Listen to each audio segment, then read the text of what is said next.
Hey everyone, this is William Rochelle, but you can call me Bill. I'm coming to you live with UBU Live, the Cousin Talk uh, edition. So today I'm doing something a little bit different. As opposed to having my daughter's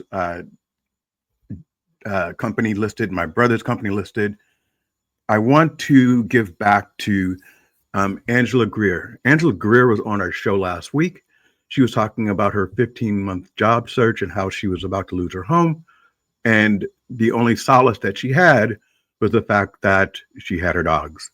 And Scooby, on Monday, she sent me a message, or I sent her a message. She replied that Scooby hurt himself and that he needs surgery and it's costing $5,000. So she's already raised 4,500 of it. I have about 200 cousins and my league out there. So if you guys want to go contribute to the GoFundMe, that would be great. I will add that link into the comment section. But today we're going to start with the cousin talk, and our first guest is our patriarch, or the father of us all, is PUIGGIE, Uncle PUIGGIE, Charles Scott. Hey, forgive me for the picture. My computer decided to update, and I can't use it right now, so I'm on my phone. Hey, it's okay, man. You be you. You come as you are, and we're just happy that you're here. And then we are going to bring onto the stage Lisa Landis Purser. And Lisa, how are you? I'm doing well. You look great. I actually did an announcement yesterday, I think, and I said Purcell, so I'm really sorry. Oh, it's okay. A lot of times when I go live with my thought of the day, it's unscripted, and that's how I like it. I like it to be authentic and real. So I wasn't looking at your profile, so it's Purser, not Purcell, everyone. Yes. And then we're going to go with the ornery one, the one getting on my nerves in our cousin group chat, and the youngest one. It's Sir CJ Scott. Any smart ass things to say now, CJ? Yeah, with your corny G's, yeah, certainly. Where do you want to start? You're an easy target, but I'm an easy target. I'll be easy on you today. Okay, all right. So the purpose of Cousin Talk is, we have family out there that we don't even know, and we have family that we have known, but we're no longer really connected. So at this point, we don't really know each other, and it's about getting back together and redefining what family is, and then understanding our history. And part of that is, I thought CJ would be the last person, but no, it's Tony Landis. Yeah, I couldn't get on. I don't know what's going on with my computer, but yeah, you and me both, Tony. I was having the same issue. I'm actually on my phone, so I got to watch this battery. Oh my, yeah. Really? Yeah. So your computer wouldn't allow you on, or no? It says that I'm in backstage, Billy, and waiting for you to accept me. However, when I was texting you, apparently you didn't get that prompt. So I just switched over to the phone just to make sure that I'm on. And I don't want you to be fearful for the fact of me being a delayed or late or no show. I don't want that to occur with you. I want to make sure that you're stable. And, we have you in good standing for this call today.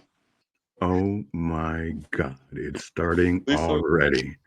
I actually was telling Lisa, like, where the hell is CJ? Is he doing this on purpose? Lisa, I haven't seen you in years. I've spoken with you. I know. I can't wait to get in with you, fam. But Lisa, I love you. I miss you. I got to see Yvette. Me too. Down with her, break bread with her. Just beautiful family. And sorry, I know I'm just talking, but I have to just say, it's been a minute. I'm just so glad that you're on today.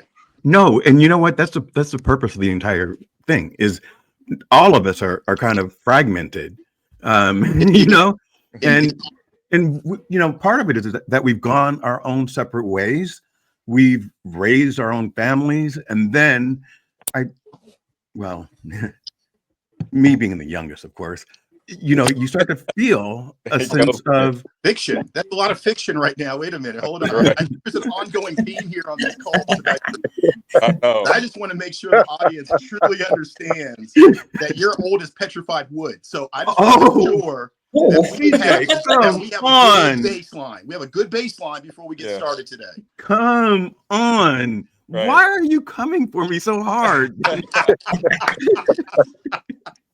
I don't get it.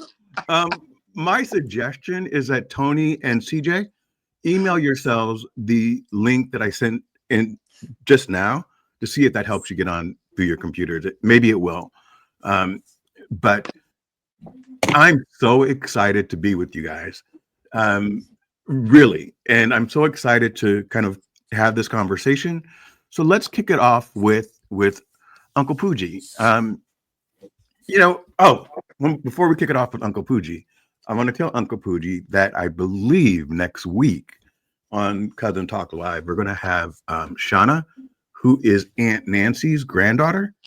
And that's exciting for me because a lot of us, because we all were in Springfield, that's how we kind of met, or me and CJ in LA. Aunt Nancy was Aunt Emma's and Uncle Buzz's sister.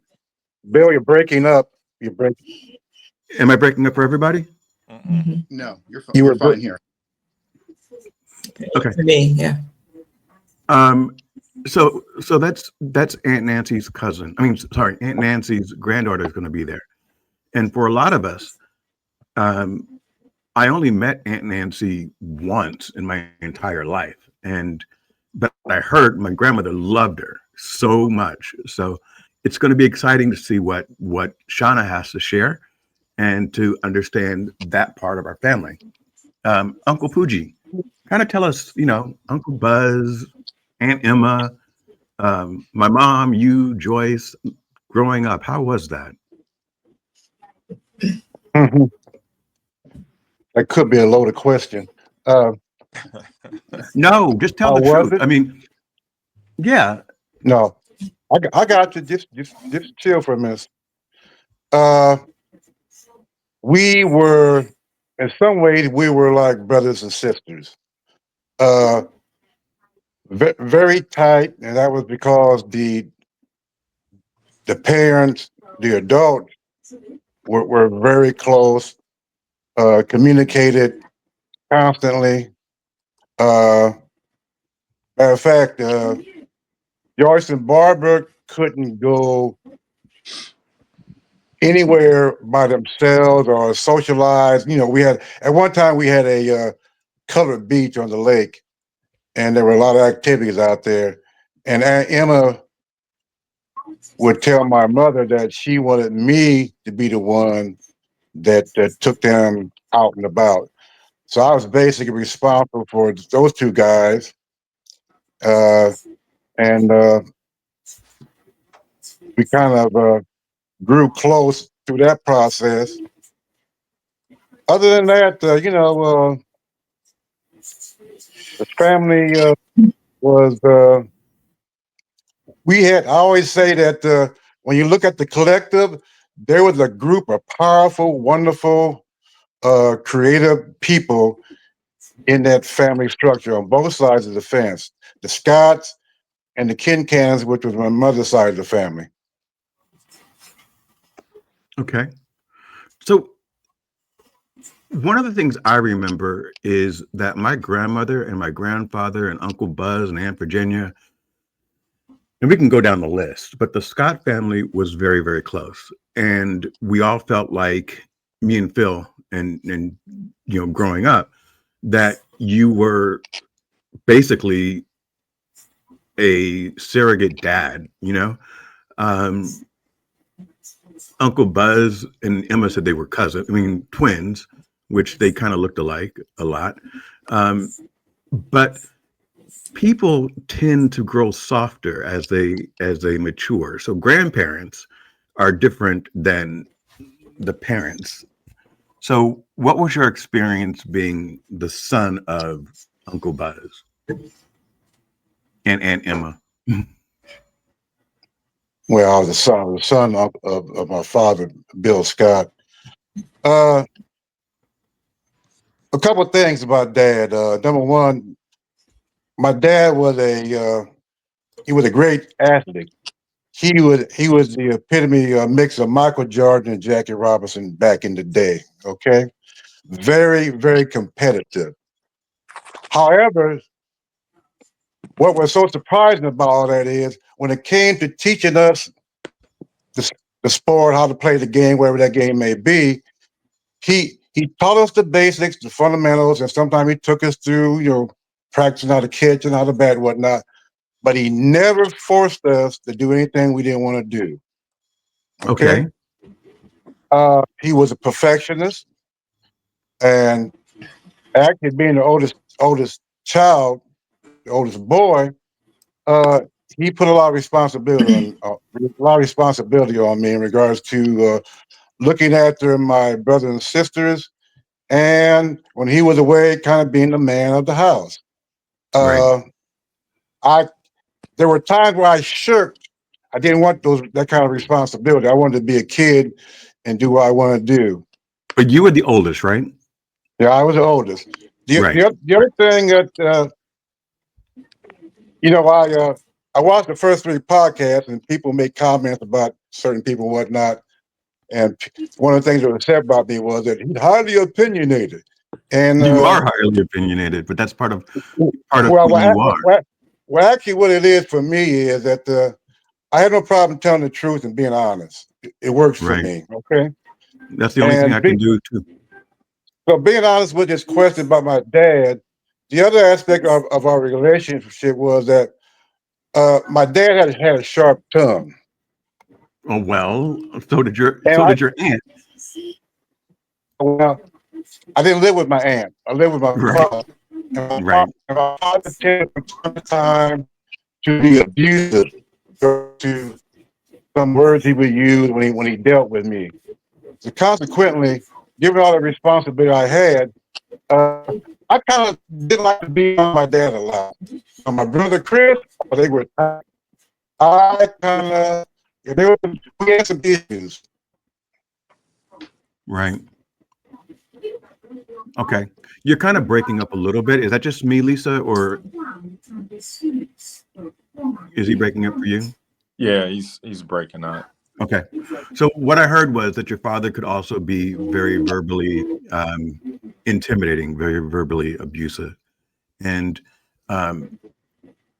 it's interesting because I've been told that about my grandmother as well. Emma had a very sharp tongue, and you didn't want to mess with her. You also talked about the colored beach or lake. Kind of talk about that too, because you come from a different generation. And what do you think about what's going on today? Okay, well, we had can you hear me good now? Yes. Okay. So there was a colored beach because there was segregation. So back in the day, back in the 30s and 40s, black folks were not allowed to go to the main beach, which was bigger. However, we cherished the fact that we had our own beach, we had our own area. On the holidays, people from East St. Louis and all over would come, and it was a gathering place for teen elders. I first learned how to swim at the lake. My brother.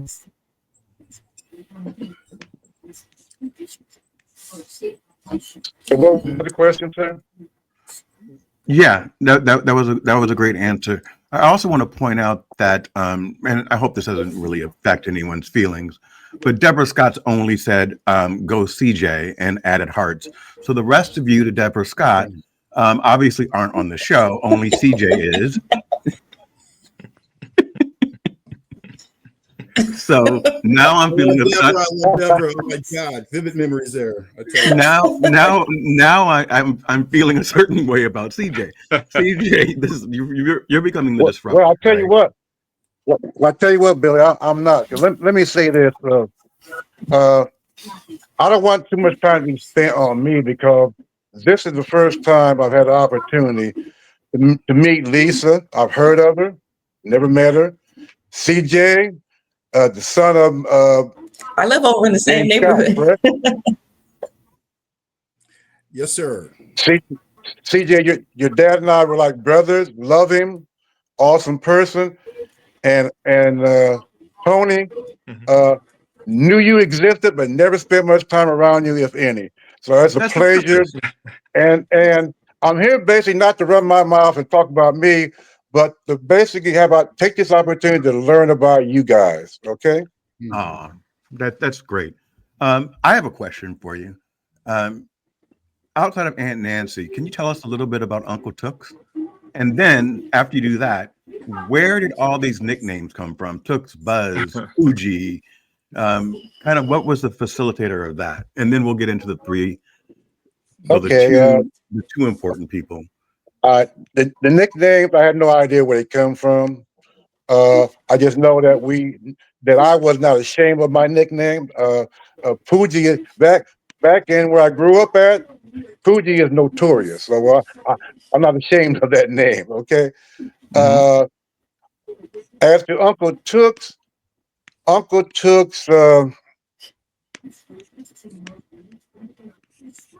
for some in the family, he became a black sheep because of what happened with his marriage to Aunt Sarah and the impact it had on those 5 kids who we all love dearly.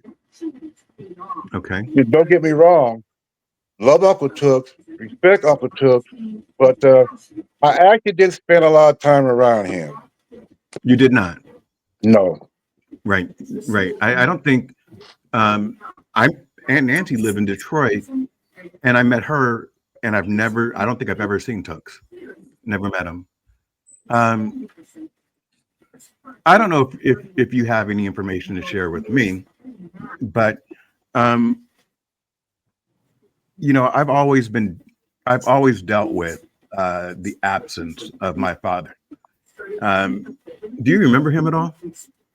Yeah, Bill, I used to come when I was a police officer Mhm. back in the day. I remember that. We I would remember visit, your uniform. we would visit your mother and father from time to time, and I just want to say this, he was as much as I thought I knew about Black history and et cetera, the Black Panthers. Your father was a hell of a teacher. He knew it. He was brilliant. His art, his pardon me, his communication skills were pristine. I would sit back and just listen to him talk. The man was brilliant, absolutely brilliant. I loved him. I Really? and he never took me around. One thing with church, he never took me around the neighborhood I were and the outs and the bouts. I did not know. I did not know about his other life outside Okay. of being a dad and being a husband. I did Okay. not know. Okay. All right. That's fair. And thank you because I've never heard those things. My mom's always said that he was extremely smart, but as a child, I remember the abuse and then the drug abuse and then all of the negativity that was associated with it. So it was very hard. And like you, being the oldest, I was forced to take on the man of the house role at a very early age, which it is what it is. A lot of us had to do that. So thank you for sharing that information. That's positive information. Uh, it's really not what I have. So thank you. Let's talk to Lisa. That means you say hi, Bill. How's it going? Is she asleep? Okay. Okay. The connection is really bad, so everything is filtering and in and out. For me? Yeah. Can you hear me? Yes, I can hear you fine. So you guys cannot hear me? No, I can hear you. Yeah, we can hear you. Yeah, Okay. you're clear. Okay. I know that Uncle Must be PUIGGIE. I can hear Springfield. you. Yeah, I think Uncle PUIGGIE was going in and out. But Lisa, are you there? Yeah. Can you hear me? Yeah, I can hear you. So, what have you been up to? Hello? Okay. Yes. Seems to be a delay. Okay. Um, Go ahead. Tell us about you, your experience. can you hear me still? Yes, how you're related to the family and your lineage. So you are Bernadette's daughter Okay. or granddaughter? Yes, her I'm the eldest daughter Okay. of, yes. All right. And what have you been up to? So CJ and I'm the and oldest Tony, daughter you of guys can hear me. Bernadette. You're the oldest daughter of And, Bernadette. Okay. and her father was your Uncle Tooks. Okay. So you're Jimmy's first, you're his niece and CJ's first Yeah, cousin. you're kind of cutting out. I can't. All right, let's go to Tony Yeah, real quick. I'm James's granddaughter. Tony, can you hear me okay? Yeah, I can hear you. All right. All right. You Springfield guys, I don't know what's going on. Yeah. So Tony, I really appreciate you coming on. I have been thinking about adding you since our last discussion. I really want to add you with Chris, Puiggie's brother, because he is deep, deep, deep into the family history. Right. And you seem to have done a lot of research as well. So I think that would be a really great show, having you and him on together. Do you know Christy? Yeah. Okay. Yeah, I think so. I didn't want to reach out to you for today because I didn't want to oversaturate you or make you feel like you were obligated. But I'm really glad that you offered. Off the podcast. No. I just want to make sure that I didn't make you feel obligated. So it's great connecting with you. Let's see. Should we talk to CJ? Before you do that, though, just clarify that Lisa, for those who don't know, Lisa is my sister. So for people who are watching, so to make that connection, I couldn't put my last name in there, but yeah. So like she said, she's the oldest, I'm the middle, and then we have a younger sister, Carmen. Okay, got it. Yeah. I'm sorry that Lisa can't hear, but once everything stops breaking up, let me know, okay? Because I want you to chime in. What? Yeah, I can hear now. Billy, you don't have to lead me. I will. Oh, you can hear now? Oh, okay. Yes. Go ahead. Go ahead, CJ. Yeah, I was going to say you don't have to lead me. I'll go right and jump into it, man. Go ahead. I appreciate the fact that I'm getting this nostalgia about this Run DMC outfit you're wearing right now. I feel like you're about to hit these turntables, and I love the glasses. I think we're just missing some jewelry, but Billy, I got to tell you, man, I'm glad that we're on. I'm glad that we're having an opportunity to really get to meet for the first time in some cases our family, and certainly definitely introductions of what our family has connected through time for us to our generation to be able to hear that. I have been more on the side of my mother's family than my father's family. Right. My real connection with the Scott family has been with Auntie Bernadette, cousin Lisa, and cousin Tony and Carmen. Right. So that has been always my connection, along with my grandma Sarah, who's passed. Right. So due to the fact of my distance from Springfield in California, my only real connection of that was with my dad, and of course his connection with his family. And so that was here and there in regards to when we would make those connections. But for the most part, I feel that I'm kind of like the fourth sibling in regards to the Bernadette family, right? And Uncle Larry, right? So we had some great memories together. But as far as my connection, I'm the son of James J. Scott. And my mother. For those of you that don't know, James J. Scott was our elder last week, and he talked about his breaking up with the woman at the restaurant, which was the most absurd story I've ever heard. And Jeremy is still laughing about that. But go ahead, Chris. Yeah. So it's either I have 3 first names: Christian, James, and Scott. You can call me CJ, but please do not call me Chris. I just called you Chris. You did. You were called. That's why I put that out there. I'm trying to save you, Billy, for any other mishaps that you have on this call today. I just want to help you. Oh my God. So let's put that out front now. Okay. So Chris, Wow. okay. I got 3 first names you can use, whichever one. I got options for you, Billy. Okay. Oh my God. Can someone help me on this? It's like, sure. I haven't spoken to this man in 30 years, and all he wants to do is tear me down. I jump right into the conversation that we left a long time ago, man. You know what, though? You know what, though? This is what's so great about family, because we're just connected, you know, and it doesn't matter.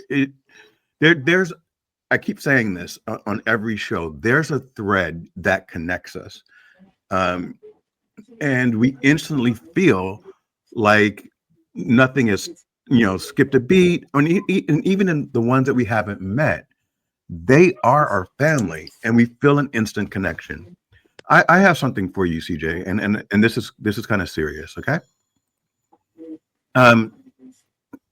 I know that you're big time right now, and I don't know what that means. you know what it means. And I have a friend, Angela Greer, that is not I met her last week on a podcast. She's been a recruiter for several years in Beijing in multiple countries, and she's been looking for a job for 15 months.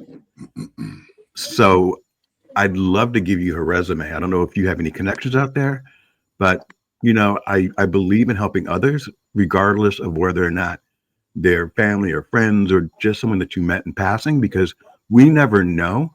And Tony and Lisa, same thing. We never know where someone's blessing is going to come from. And if we can bless somebody, we should. Sure. So I agree with that. I fully support that. What's her industry?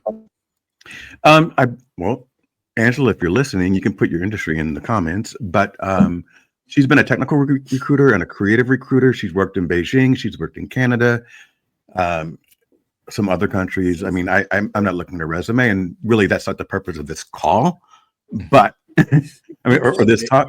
You plugged it, so I thought I'd kind of no. I get it, and I did go down that road. You're the catalyst. I was just trying to, get us to the end of it. I get it. Yeah.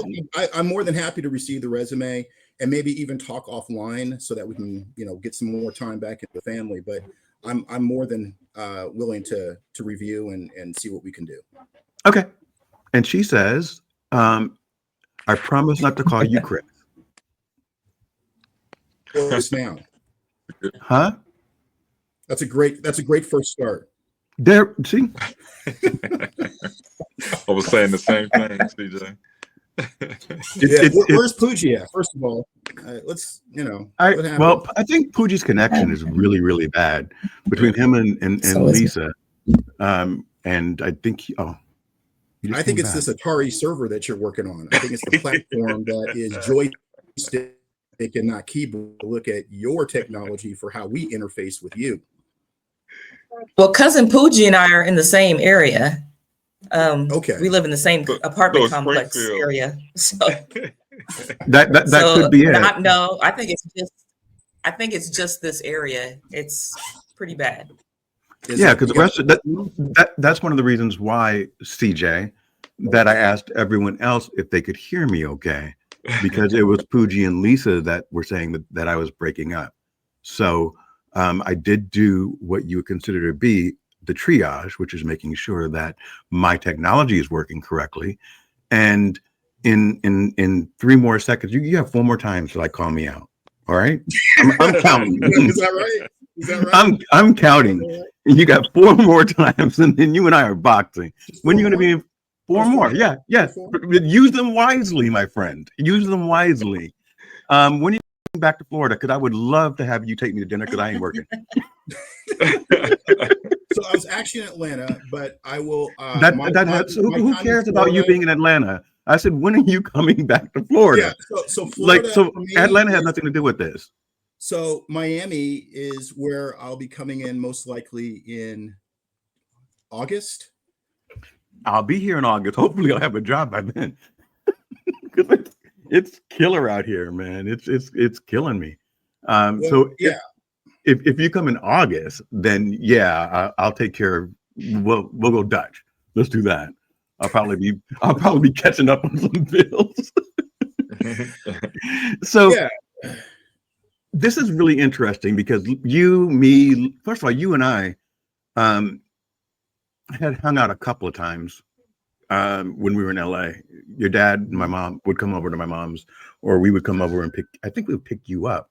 I don't know if your dad came with us or not, but I think the best time we had was when Lisa and Tony came out, and then the three of us kind of toured LA. We went to Michael Jackson's home. That was an adventure. The whole day or the experience was the whole day. I don't care how old I get. I will always have this memory. Yes. You know what? I appreciate that. Courtney, does everyone know Courtney Carter? Yeah. So no. Courtney told me that she came out to visit me one time in Los Angeles for a week, and she said that was the best time that she ever had, and she still remembers it. And I'm like, really? And it was interesting because Courtney was driving me nuts because she stayed for a week, but I still had to work. And I would get home from work and she would pop up and say, I didn't fly all the way out here to sleep all day. Let's get going. And so we would like hit the club and do all these things. So what made it so memorable for you? Well, there's many facets to the story, right? Some I've repressed, some that I have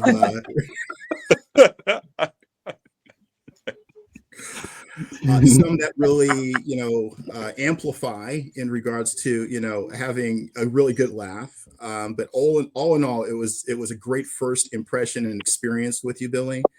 That wasn't our first impression, Chris, CJ, whoever you are. So you got two more of those. Hey, that was karate. Karate. Two more. Okay, all right. So come on, talk about it, because my memory might be different from yours. Yeah. So okay, I can't. As far as the timeline is concerned, Billy, I always think the memory's so paramount for me. It was like the first time I met you. So you're right. It could be false in that sense in regards to where I remember, but and there's different sides of the story, right? In regards to Tony and Lisa having the opportunity of being with us as well in their experience. But my experience was it was a lot of fun. Number one, for Tony and Lisa coming to California and having the opportunity of touring some areas that I was looking forward to being at too, right? So UCLA, we had an opportunity of having Numero Uno. That was a very interesting memory. I call that the hot lunch. Do you remember that, Billy? Numero Uno, the pizza place? Do you remember us having lunch that day? Yeah. You were taking us to lunch, Billy. Remember that day? Yeah. Okay. Do you remember what happened that day? No. Of course you don't. It's interesting. It's interesting what we remember, right? Okay. Do I want to remember what happened that day? Probably did we get arrested? Hey, listen. I'm going to call it the hot lunch. Okay. Did we dine and ditch? That's right. I'm glad you said. I didn't want to bring that up, but we'll take it around the room here in a minute. But hold on. What's up? Yeah. You were like, hey, we're done with our meal, and you just jetted. And Tony and I and Lisa are looking at each other like, what just happened? And we thought you went to the restroom, but you were outside getting some fresh air. And we're like, and I'm in 8th grade, mind you. Okay, so this is freaking me out, right? This is why it's such a vivid memory for me, right? And I'm like, I got 2 pennies and some lint in my pocket, right? I'm like, I don't know how I'm gonna take care of this pizza bill, right? So I'm looking at cousin Lisa because she's the oldest, and she's like, Where did he go? And I'm like, oh crap, right? If she doesn't know, I'm looking at Tony. He's like, man, what do we do? So Tony and I, we're like, okay, we get up and go. We left. Thinking that Lisa is with us, but she's still there. We're outside, and you're like pacing or in the car or whatever, right? And you're like, wait, hey, what's going on? You ready to go? And I'm like, dude, what's going on? Hey. Right? So, and then Lisa comes out, and they'll have their own side of the story, but I believe there was some animosity there. Okay. Oh, did Lisa? Did you pay? No one paid. No, the bill is still standing at numero uno in Westwood with interest. I am sure. Right. Okay. You were taking us to lunch, there. Billy. You were taking us to lunch. And with inflation today, that bill is quite heavy, Billy.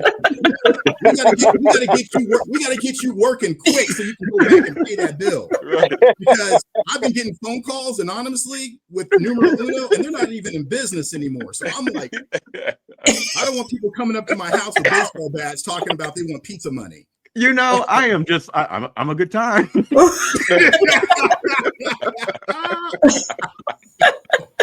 I mean, to say the least, I mean, right. I would say you did grow up in the South Side of Chicago, right? Till I was 12, but this I have a tendency, even as an adult, me being in my 40s, to to be a jokester. Yes. To really be a jokester, and I don't know if I intended to dine and ditch, or if I was like playing with one of you guys. No, it was very natural. It was very natural, Billy. Billy, it was very much like pumping water or breathing oxygen or walking, right? So the intention, don't know about that piece, but it was very much like putting on socks and shoes. That's funny. That is. I'm sorry. So am I. But thank you for the memory. Hey, that was one facet of many within that day. So that day let's come out of that, because there's many other stories around that. Do you know what's really funny though? Based upon how you guys tell it, we can actually do a movie script about one day with Bill, and kind of like exaggerate a little bit, but just like no exaggeration needed. No exaggeration. There's plenty there. Just the facts. Exactly. That'll do it. That'll sell it. That'll sell it. Yes. So I'm trying to figure out how old I was.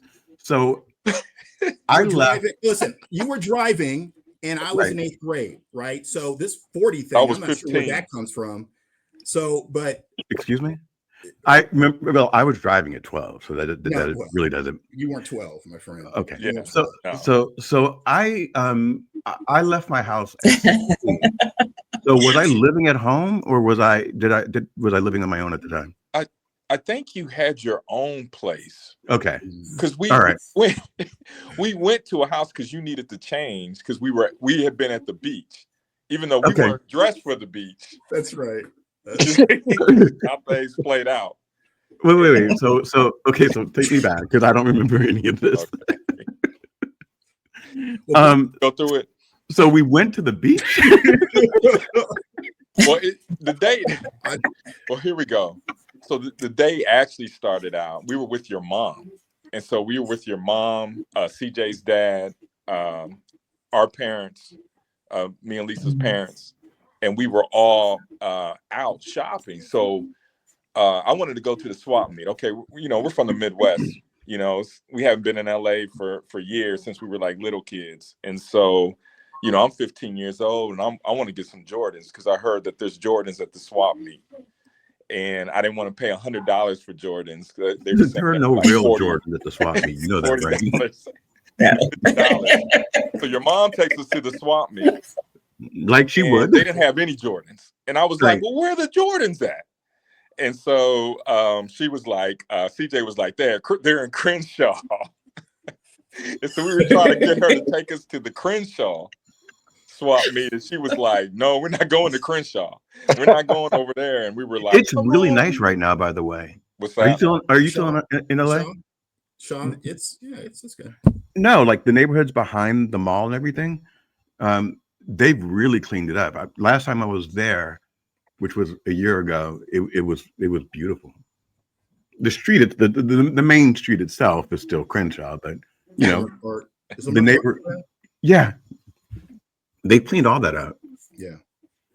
Well, Go ahead, Go ahead, Tony. I don't know if they cleaned it out or not. My seat in I just regards wanted to your some side of the Jordans. story on this. That weren't $120, and so so we never got the Jordans because we were at the Swan. We weren't going to Crenshaw, and then you showed up because your mom had told you that we were going to be there, and so at that time we all split up. So we split up from the adults, and we went with you. But you had like a date with you, and y'all were headed to the beach. And so we all hopped in the car. You remember that, Lisa? Yeah. Yeah. So we all hopped in the car and we headed to the beach. Now, mind you, we weren't wearing beach wear. We weren't prepared to go to the beach. But we were sweating. I mean, clothes were sticking to our body. You know, it was hot. We're at the beach, sands in my collar. You know, you got flip-flops on, I got wingtips. It was like not the place to be for us. But you and your date, they were chilling. And I guess this was like the first time you were why were you in wingtips in 8th grade? So first of all, that's a lie. All right. So let's understand that part of being a Scot is to aspect of hold on. Hey, Chris. Calm down. I got one more. Hey. Dim the rules. Dim the rules. So part of being a Scot is to overflate and be really very colorful with our stories. They're not lies. they're just rather embellishing on the facts. But go ahead, Christopher, and your wingtips on the beach. I'm sorry. Yeah, Christopher. That's fine. Christopher? DJ? All the options Christian. You're going way outside of what I didn't even put on the table, man. You know, I mean, you gotta start naming me like. I just got lightheaded. Well, the whole Chris thing happened when we were in the car. So we left the beach and then we were headed to your house. So you had to drop your date off. And you dropped her off, and then you were asking us, well, what do you guys think? And we were like, we don't know. We didn't know her. We was like, yeah, you probably don't want to be with her. You were like, you don't think so? We were like, yeah, you probably don't want to be with her. Okay. So we were just messing with you. But anyway, that's in the cars when you called CJ Chris, because you were like, I'm not going to call you CJ. That sounds like a young kid or too childish. He said, I'm gonna call you Chris. That's what you said, Billy. And so it stays. And so it stays. So it stays, right? I don't get it. Why is this such a problem? You know, that's our unique bond, CJ. Right. Unique indeed. Right. Huh? Unique indeed. So after numero uno. After the beach, we went to numero uno. Is that right? No, we went to your house. Okay. Change. And okay. So all of you guys change? No, we had on our clothes. We didn't have anything like so I didn't have beach wear, man. I just kept ride, Billy. I just kept y'all sweaty and funky, filled with sand. Did I at least get in the water? No, nobody got in the water. Okay. Then that's a good thing, right? Yeah. And so when we got to your house, so we got into the neighborhood wherever you lived, and I guess there were some Hare Krishnas. Yes. On the yes. Absolutely. On Matsika, yeah. Right. And so when we're driving, it's like this. What'd you say? CJ? I repressed this memory. You guys started yelling at him, like, like out like Hare Krishnas. And I was like, what? What is going on? Because, you know, I had never seen anything like that. And they were all, I guess they were out in the front yard or wherever they lived, you know, doing their thing. And so we got to your house. And then after that, that's when we headed out because we wanted to go to Westwood. Right. And that's where the numero uno was. And so we went out to Westwood because I guess there was a Nike shop out there that I wanted to go to that had, and it was an amazing shop because it had like the Nike symbol. It looked like it was coming from out of the sky, and it crashed into the store. Yeah. From the top. And so it was pretty incredible. But before we went there, we went to Uno because like everybody was hungry. And that's when the dine and dash happened. And I'll hand it over to Lisa. And then after that, we can get to Michael Jackson.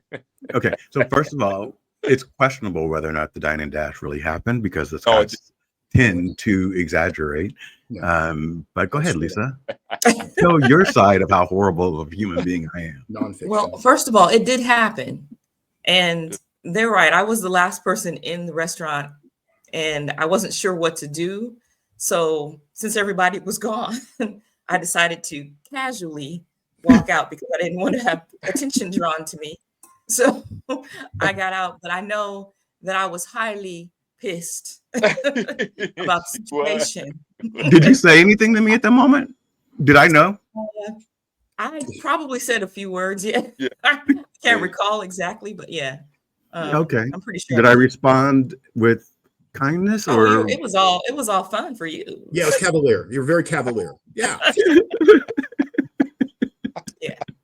Wait till dinner, guys.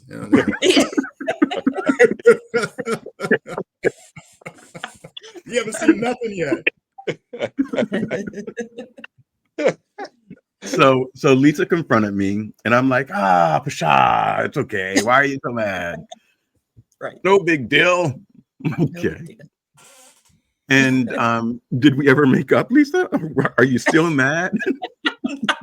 No, not mad. Okay. I want to formally apologize to you guys for being such a bad influence as a younger cousin to you. But remember, you know, I was looking up to you guys and and you know, trying to the embellishment of the Scott family is really exuding out of this call right now. So after what's it called? Numero uno or just Uno? I think numero uno is a game. I think it's called Uno. Is it? No, I thought it was numero uno. I thought it was numero uno. Yeah. And then they everybody shortens everything up, right? And they called it. They started calling it Uno. Mm-hmm. So then, Lisa, what else? What other damage have I done to you? Trauma. The trauma of it all. Therapy was all I needed. know is that we ended up at Michael Jackson's house outside. Yeah. And that was during where the other tourists were gathered. Yes. And that was during the Janet Jackson really height of her coming out, right? And so that's when Janet and Michael were still living on Havenhurst. That was before he bought Neverland. Mm-hmm. Right. That's how old I am. So that was before any scandals or anything. Right. And wasn't there a Michael Jackson impersonator outside? There was all kinds of people outside. There were a lot of people out. And you know, initially that wasn't even a plan to go to Michael Jackson's house because we went to, before we got there, so like when we left Westwood, we headed to Rodeo Drive because we were like, well, that's where all the movie stars live. You know, they don't live in Beverly Hills. And so we're like, yeah, let's do that. So we went to Rodeo Drive, and when we rode in, we saw this big house, I remember, and we were all looking at us like, that house looks so familiar. And we couldn't recall what it was, but there was a tour bus that was driving by us, a tour van or something that was driving by us, and it had a bunch of people in there. And you, Billy, you asked the guy, was like, you know, whose house is this? And he said, have you ever seen the Beverly Hillbillies? Yeah, I We were remember all that. like, yeah, that's right. That's the Beverly Hillbillies house. Yeah. So we were all pumped, you know, That was because Bel Air. right. Oh, Bel Yeah. Air. Okay. Yeah. And so we continued to drive through there. And how did we find the house? Like, did we just find it? We were by just accident? driving. You just Okay. drove through, and we ended up. I do recall that we ended up. You had to turn around, and there was no way to turn around, so you ended up backing into Ed McMahon. Remember from the Tonight Show? Uh-huh. You backed into Ed McMahon's driveway. How do we know Ed McMahon? I can't recall. I don't know if somebody told us that, but we knew it was his. It was his driveway. Okay. Yeah, I can't recall specifically, but I do remember that. And then we left there. That's when we saw UCLA's campus. We didn't go on campus. We drove by it. And then as we were driving, you were like, "Hey, let's go to Michael Jackson's house." And I don't know how I came up, but we went and we were like, "Yeah, let's do that." And that's when we showed up at Michael Jackson's house in the circus. The circus. And then we kind of escalated that, didn't we? I remember that we started becoming family members of the Jackson family. And I'm sorry. Go back. That was all I didn't hear what Billy. you said. We started doing what? I believe it was prompted by you, Billy, but I could be wrong. So let me just, let me preface that. It was Billy. It was something about, hey, it might be a good idea for us to be family members of the Jackson family. And it's funny that you have cousins from this, and we were to be cousins to the Jackson family. And as absurd as that sounds and was, it actually worked, right? So we came out from the backside. I remember we came out from the backside with this plan, and everybody in the front was like, "Where'd you guys come from?"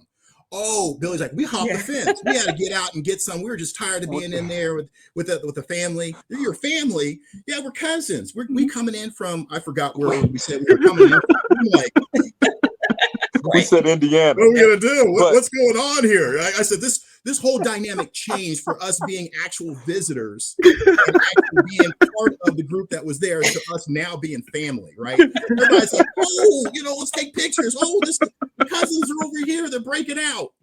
I'm like, "Really?" I don't know about that. What is going on? I was concerned about the next TJ. stage of the actual day, right? So it just kept going like this for me. So you bring back the context. So we get out the car. I'm so fucking hilarious. We get out the car and we go up to the house. And this is before we started to pretend like we were his cousins, which was all your plan, Billy. And I'll tell you why. So when we got out the car, there was like some little girl that was there that was waiting because earlier Michael Jackson had pulled up. Yeah. And they stopped the car because he saw the little girl's belt or something that was shiny. Yeah. And he asked her for it and she gave him the belt and he said that he's going to come back out. And that's why we were staying around as well, because we're like, well, Michael Jackson may come back out. And so the little girl was there and everybody was like giving her all this attention and was around her. And even like the security guards that were there. I remember they came out. Yeah. I also remember all the cars in the house were black. Mm-hmm. Do you guys remember that? Yeah. It was like a row of black sedans. Every single car was black. Yeah. And so and so there was this woman. And so I don't know if you were trying to get your Mac game on, Billy, or what, but there was this woman that had this picture of Michael Jackson that she wanted it. She was trying to get it signed. And that's when you were like, you came over to us and was like, "Hey, listen, we're gonna mess with this woman and say that, we're Michael Jackson's cousins. And, you came up with the story and we just went along with it." And it just escalated from there, man. Yeah, it just turned into something. It was different.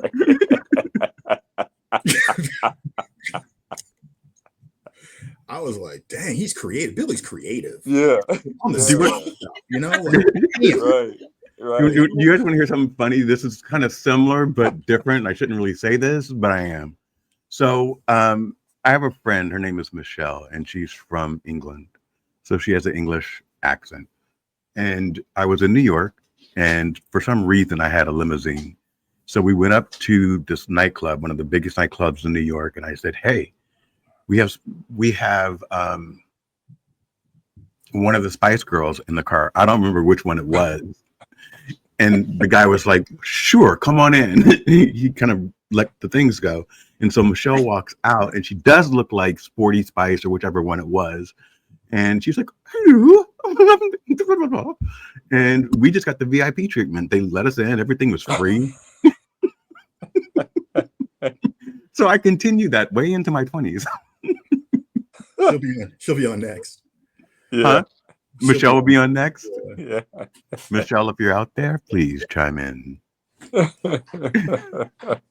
so that was fun. Yeah, it was crazy. So how do we get home? And here's the thing that's we have to tell. There was no drinking involved. I mean, this was just me being me. Yes. Yeah. And we were all kids. Except for, like, I think Billy. Lisa, Except for how Billy. old were you, Lisa? You were probably like 19. Yeah. Yeah, I was 15 years old. I was 15. So yeah, you were probably 19. CJ was 13. And Billy, you weren't 19. He was 25. And you weren't 15. I was not 25. So we're gonna stop there.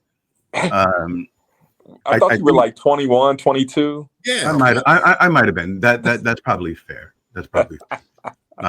Yeah. Anyway, just a hair away of 25, but let's stop. Yeah. All right. We're gonna leave that alone. I think that's number 3 for you. Got 3 more. Charles, PUIGGIE. I don't know. Hey guys, I'm gonna let you know right now. I don't know if I'm gonna survive 3. All right. I don't know. Are you disappointed at me or like? Okay? Just a disclaimer. I don't know if I'm gonna be able to do it. So this sounds like a great story. I don't know why you guys seem so traumatized by it. Yeah,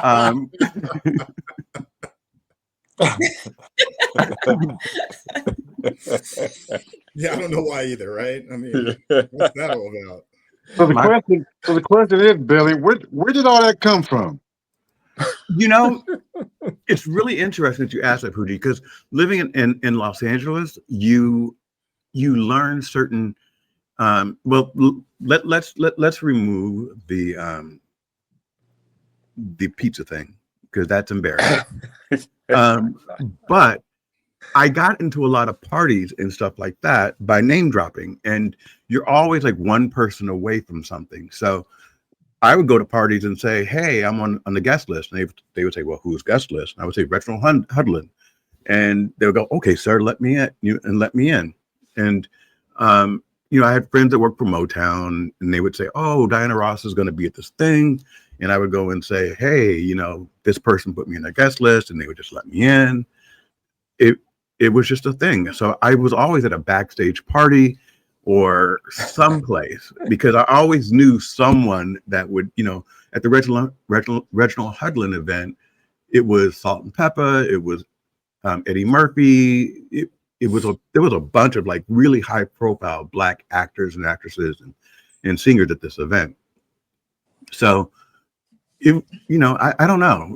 You're just used to getting the velvet rope removed. Okay, no, I'm not sharing what you just said, Deborah, so you can keep that to yourself. So yeah, I knocked down doors. Nothing was going to stop me. So I don't know where to go from here because I'm embarrassed.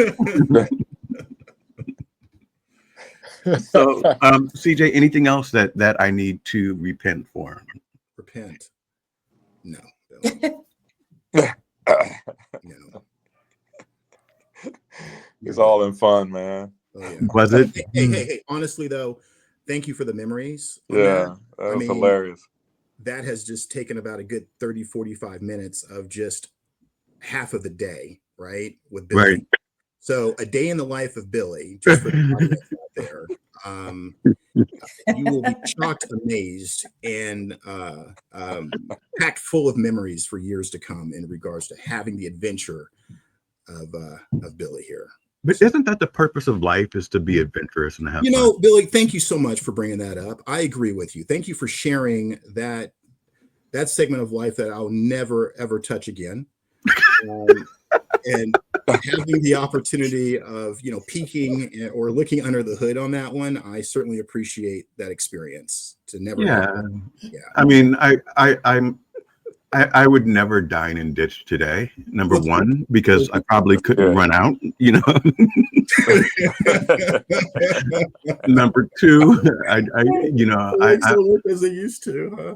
I'm not as I don't even think you touched the ground. You were so fast, Billy, and that was amazing. I know in prior segments, and PUIGGIE was talking about, our family is very athletic. That day, Billy, you really showed your athleticism, right? I mean, you were gone.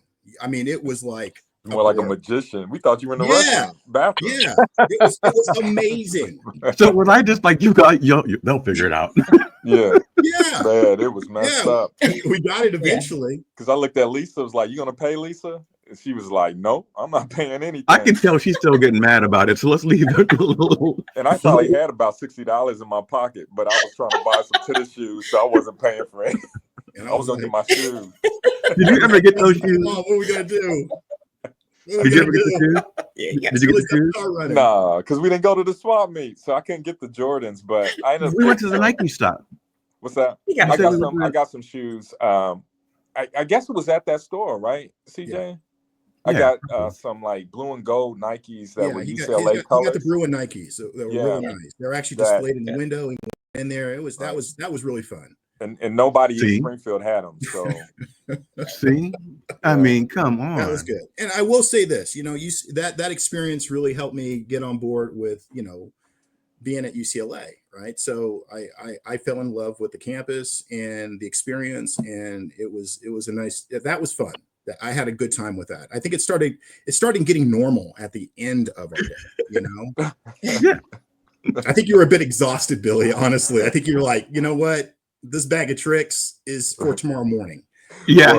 We'll level this baby out this evening since we've had so much. Well, what people don't understand is Los Angeles, going from the beach to Westwood to Encino, that's a hell of a drive.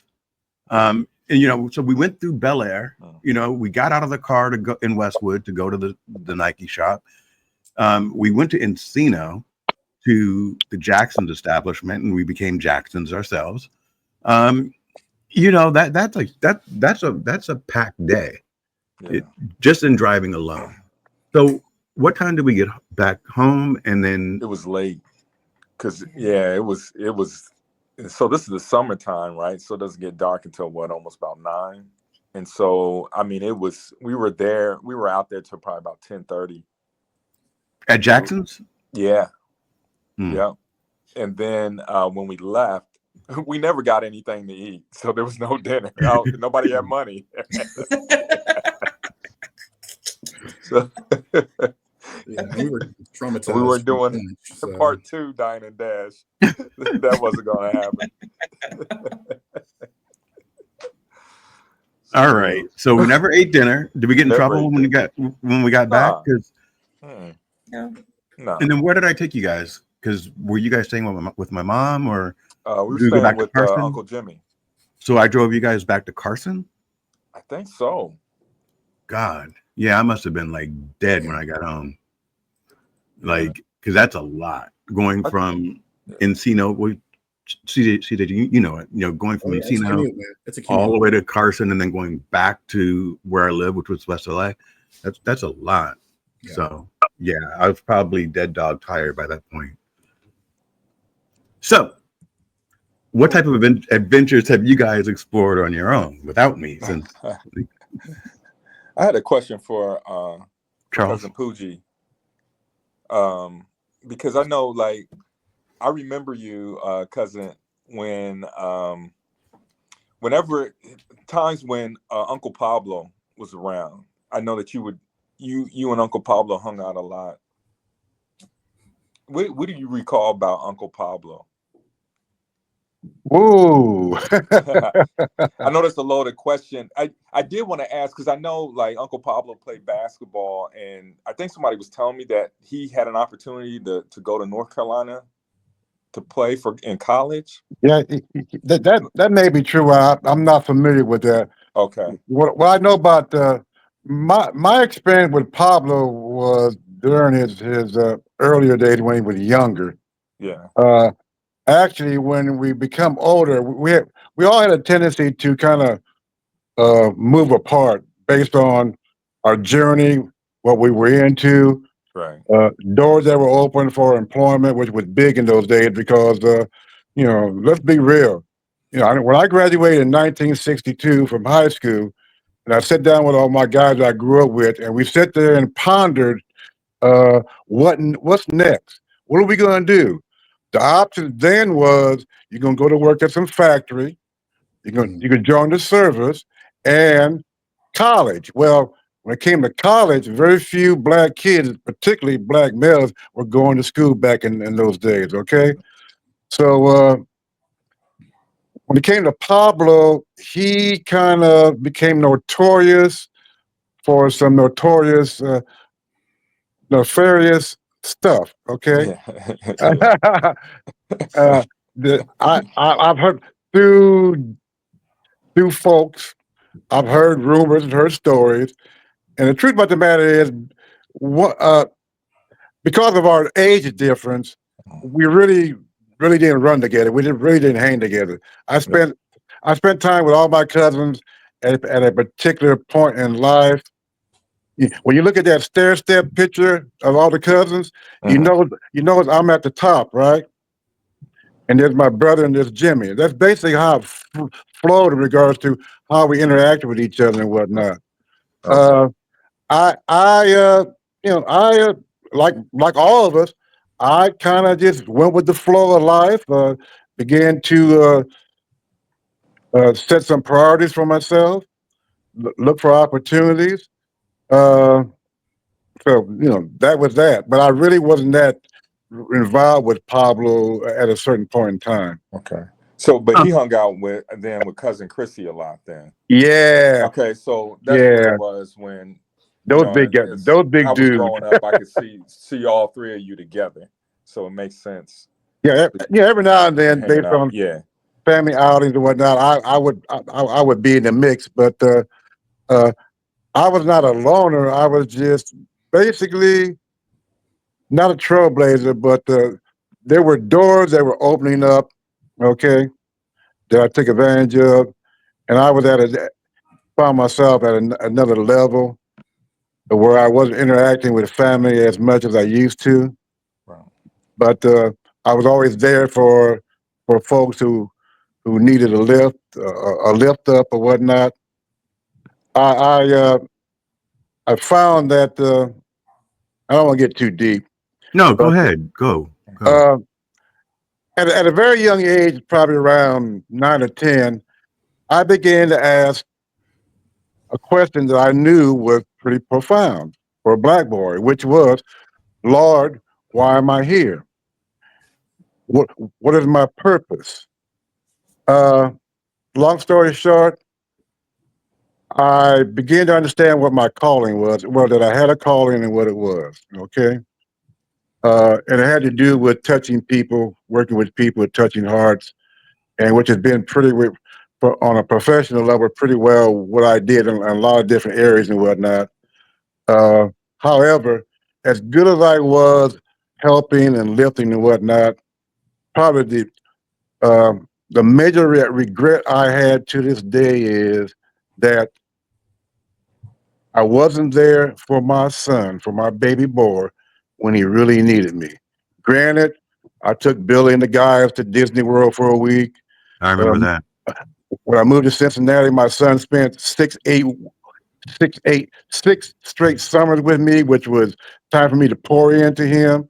I actually came back home, moved back to Springfield because I received a call from his mother in regards to what was going on with him.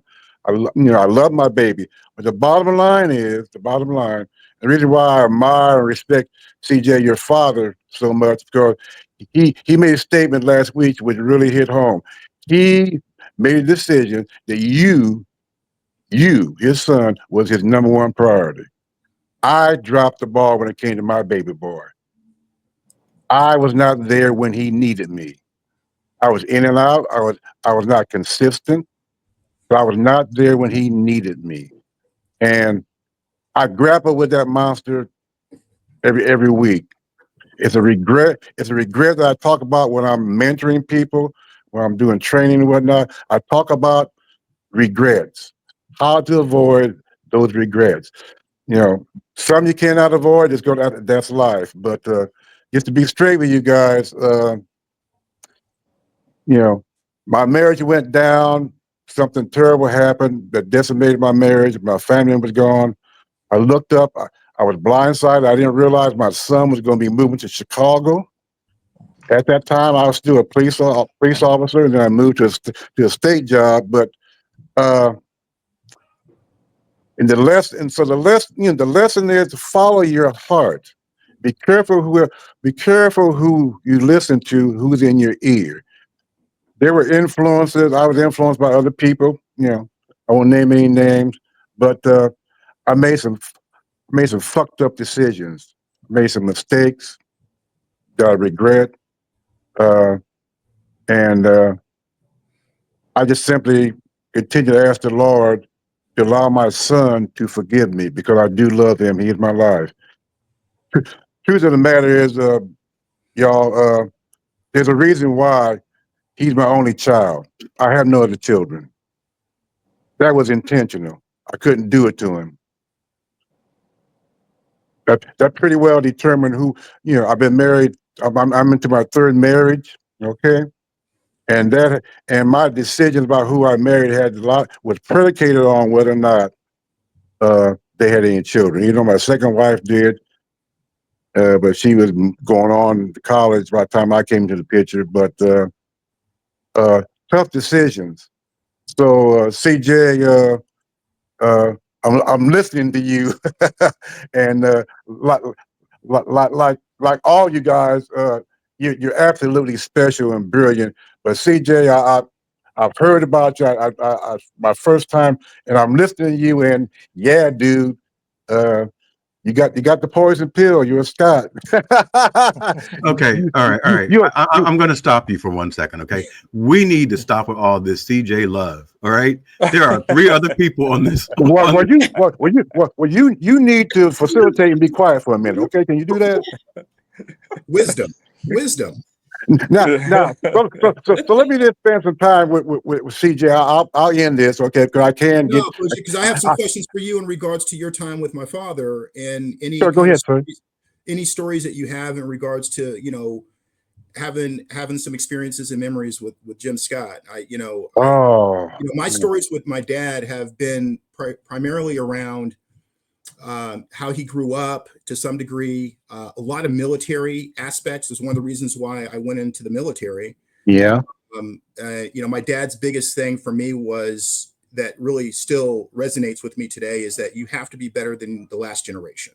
And I tell my kids that every day, right? So whatever my dad did, I had to be better, right? And it wasn't a pursuit because he told me to. It was a pursuit because it was just a natural progression for me. Yeah.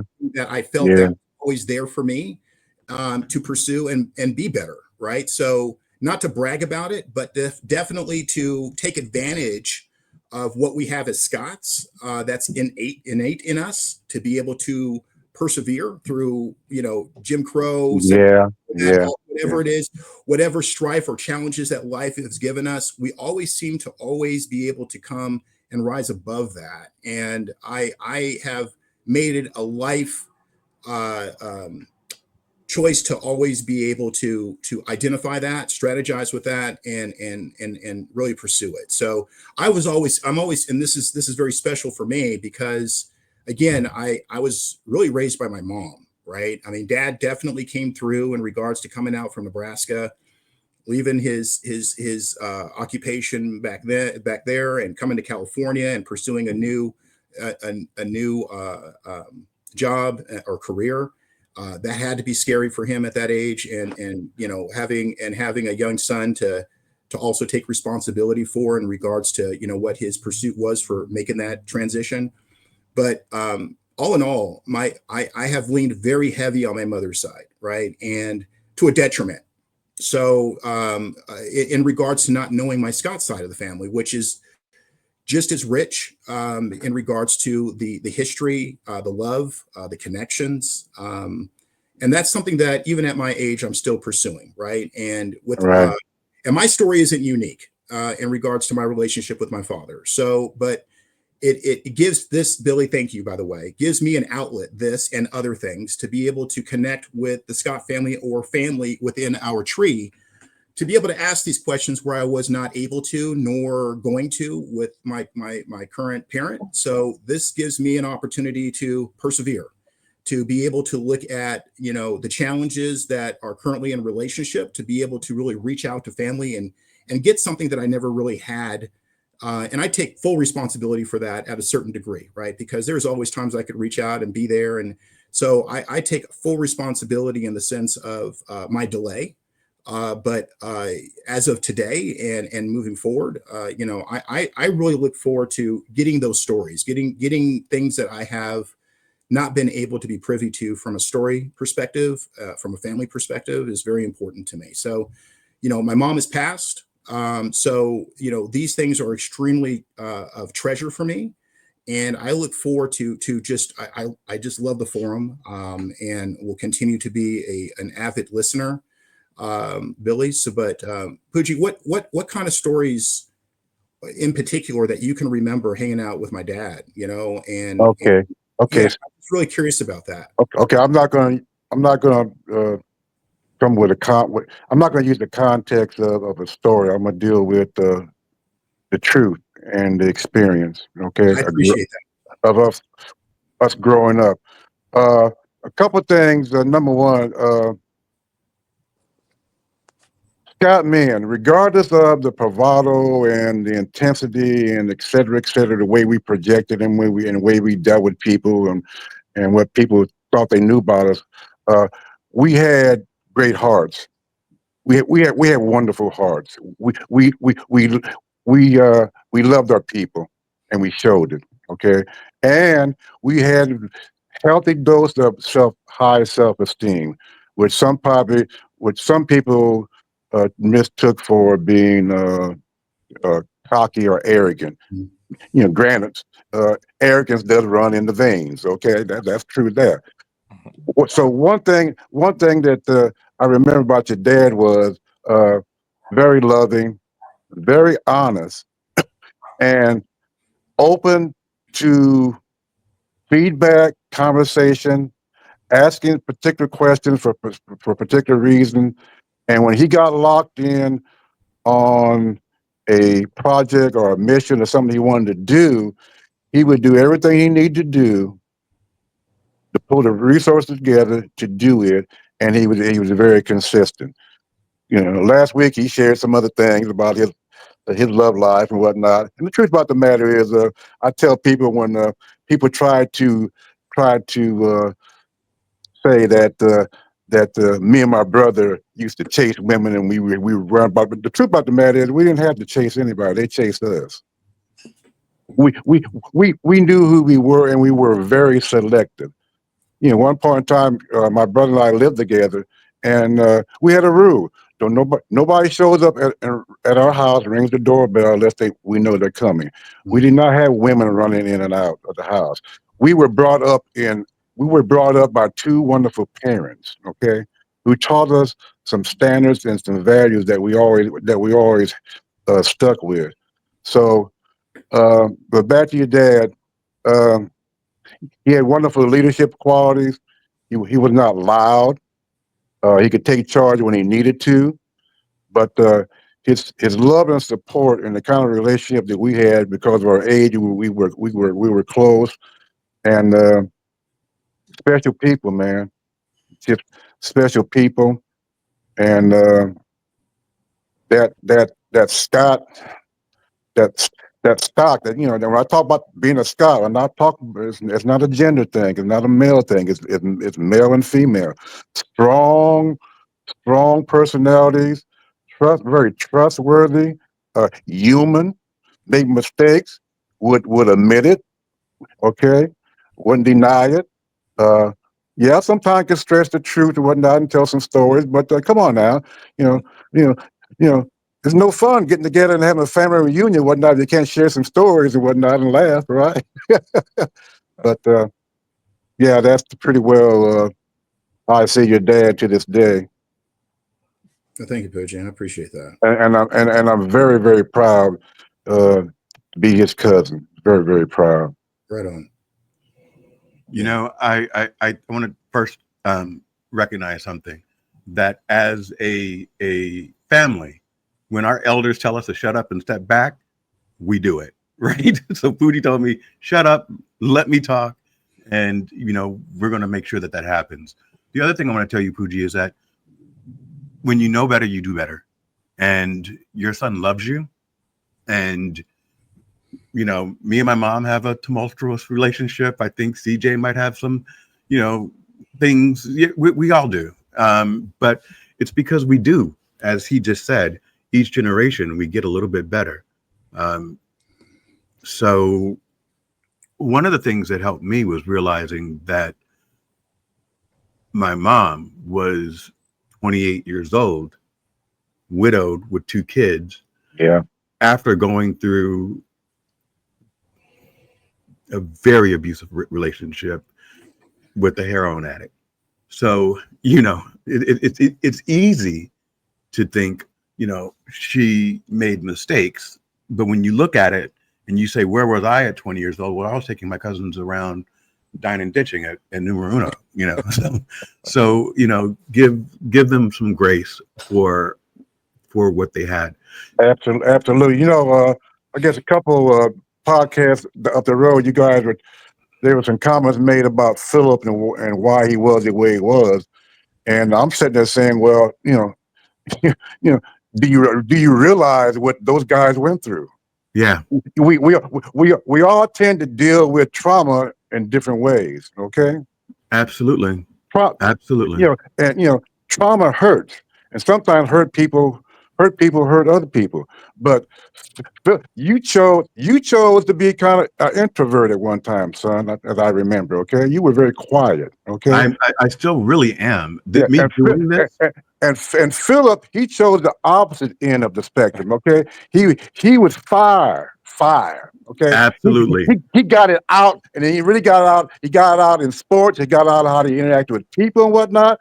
And it wasn't because he was a kid out of control. That was his coping skills in play. Okay, Yeah. because you guys went through I can't imagine. Okay, Yeah. Can't imagine. Yeah. It was really bad. I remember one time, my mom's gonna get mad at me for sharing this, but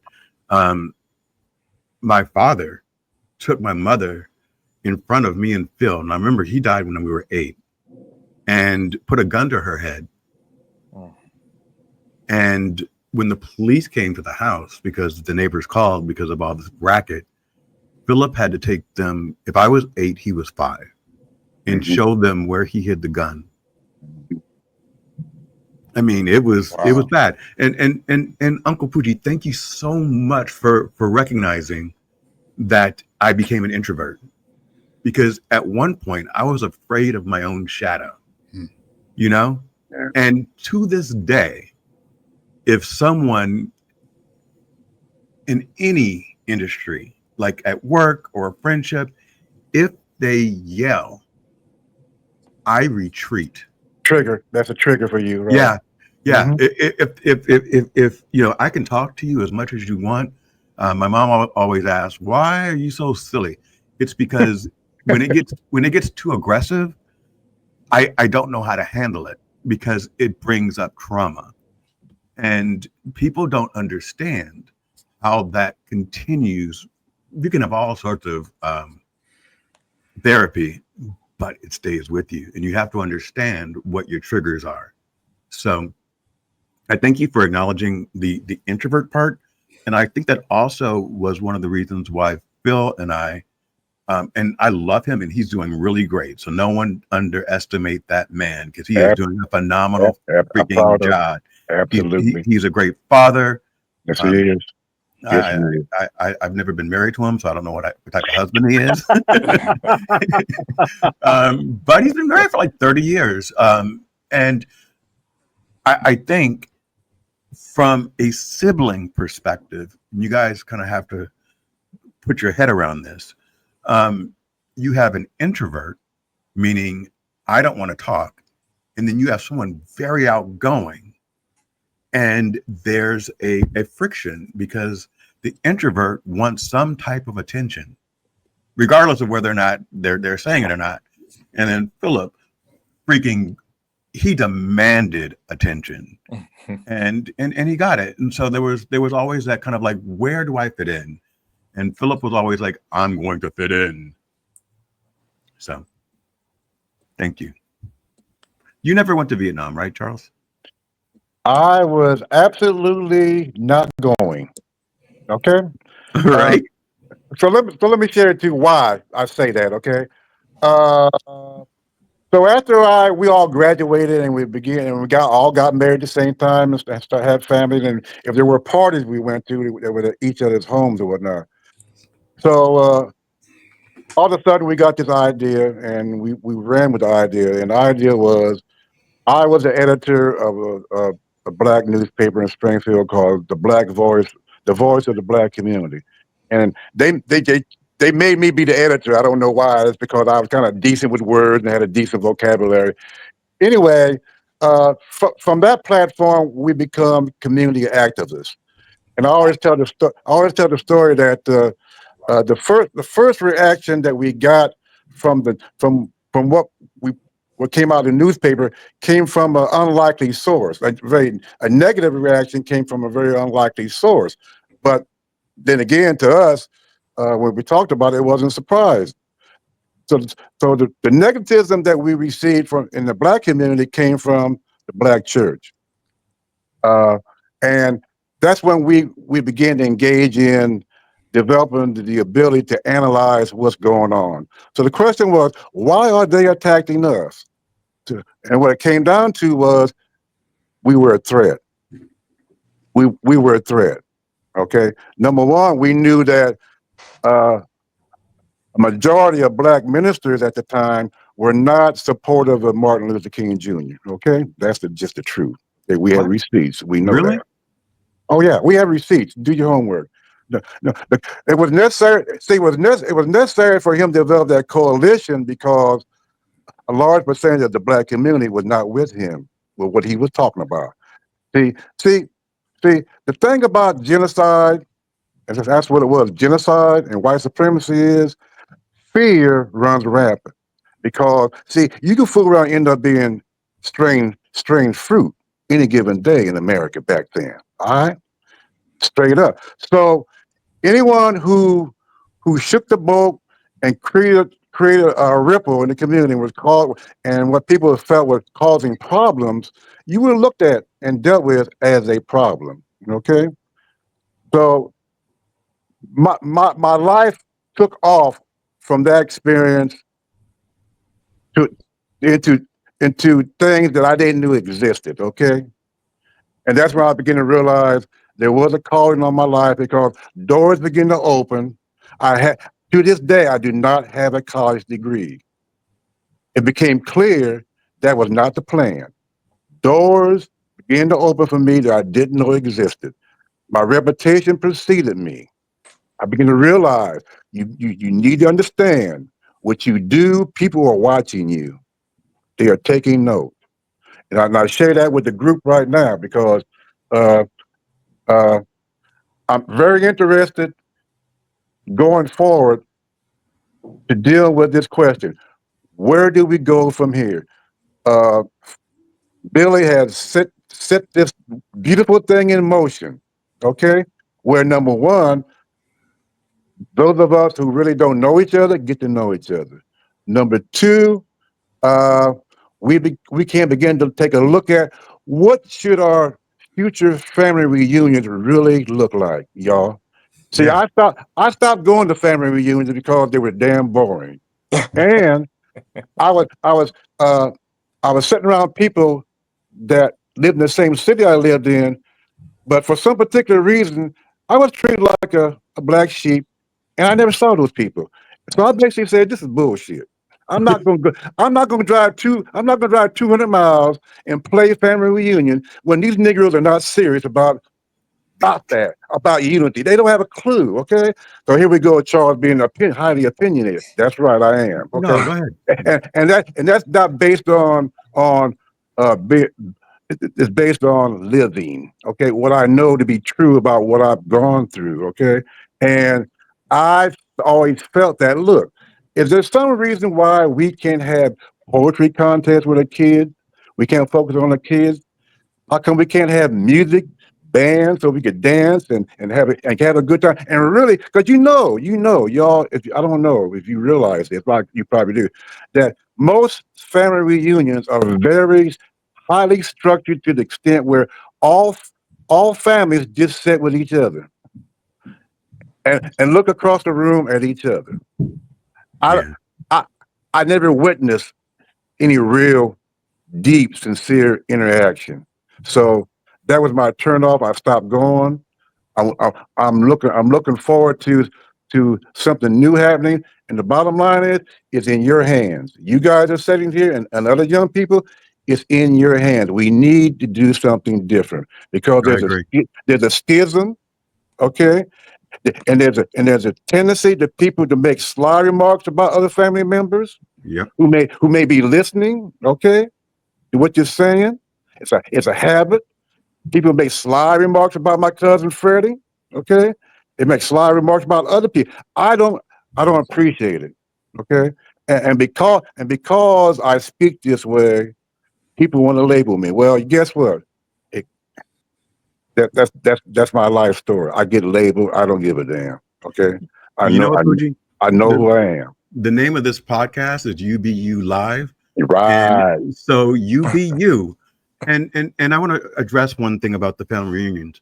Um, the reason why I really wanted this type of forum is at family reunions, we are supposed to like be shiny and new and special and talk about everything that's great. But this is a forum where we actually get to know each other Yeah. from a deep level. And Absolutely. Lisa and Tony, I can't wait for you guys to be back. Puji, I really want to hear more from you. That's super important to me. Well, can I say this? Maybe I'll talk more. Why don't you talk? The only reason why you didn't talk, which you can now, is that I don't you were talk. going in and out. Oh, you don't talk? No, but yes, talk more. Yeah. Talk more. No. I really want to hear more from you and Tony and Puji. Definitely. Well, I think I said enough so far. Okay, at this I do point, want to say, cousin Puji. Billy. I want to say, cousin Puji, you and I live in the same apartment complex, and I see you all the time. about three doors away. Yeah. That pissed me off when I found that out. I'm saying, what the hell? I've been, yeah. I talked to Mike, right? Crump. I grew up with his dad and everything, and he told me. I said, "Who is she?" I couldn't. I didn't know what you look like, girl. Okay, I was so damn embarrassed. I said, "This is some bullshit." Okay. I said, "Come on now." And by the way, everybody, I mean, my brother knows, and I'm sure CJ knows, but I am divorced from Charles, so I still have the last name Purser, but Okay. we've been divorced for a few years, and so yeah. Okay. And so he's referring to Mike Crump. That's who I'm seeing. That we live together here in this apartment complex. So got it. and so That's all right, baby. That's all right, man. That's your business. You do go. Be happy, girl. And I'm You not be you. ashamed of it. Be happy, okay? I agree I with just you wanted to clarify. on all of this. I love all you guys, and I have great memories with Uncle PUIGGIE. He mentioned something that I'll never forget, which is we drove from Chicago. I think he picked us up all the way to Orlando, and we had a house that I don't know whose house it was, but it was a huge house on the lake. Yeah, we rented that house. Yeah, we rented Yeah. that house. Yeah. And while we were driving up down the driveway, it was really, really dark. They announced that Elvis Presley had died, and we were in the car. We were almost at the house, and so it's the fact that Elvis Presley died really is irrelevant to the story, but it's just something that I remember. And I remember, swimming in that lake. There was a water moccasin in it, so someone told us to get out of it. I think we went to either Clearwater or Tampa. I can't remember which, but we saw like dolphins hopping out of the water.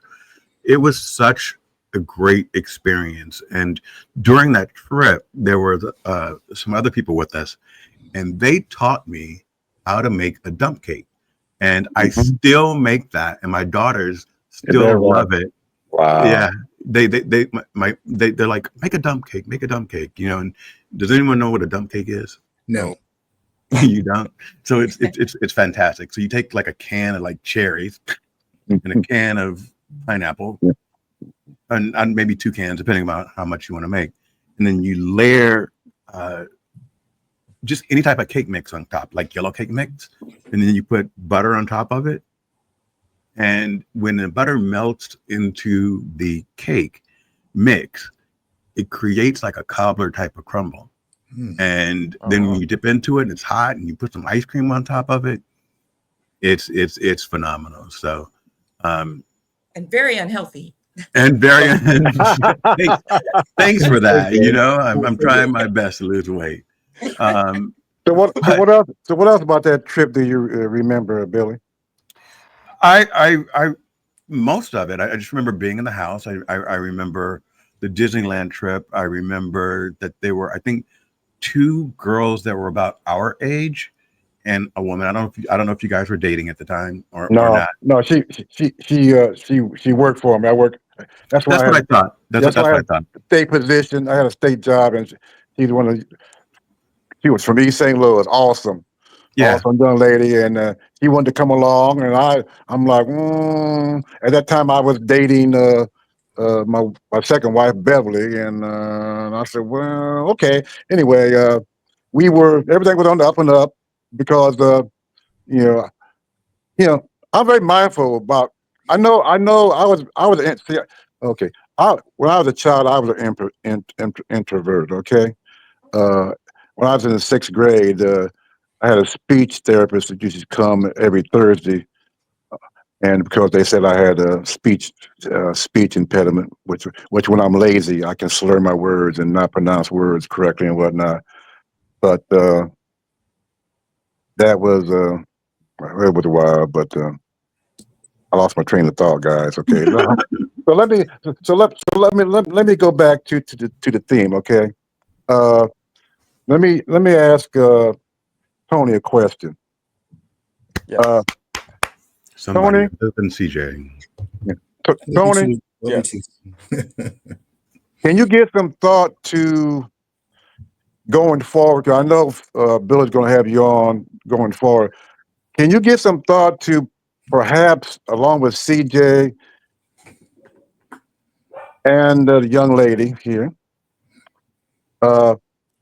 Lisa, be more about what our future family reunions should look like?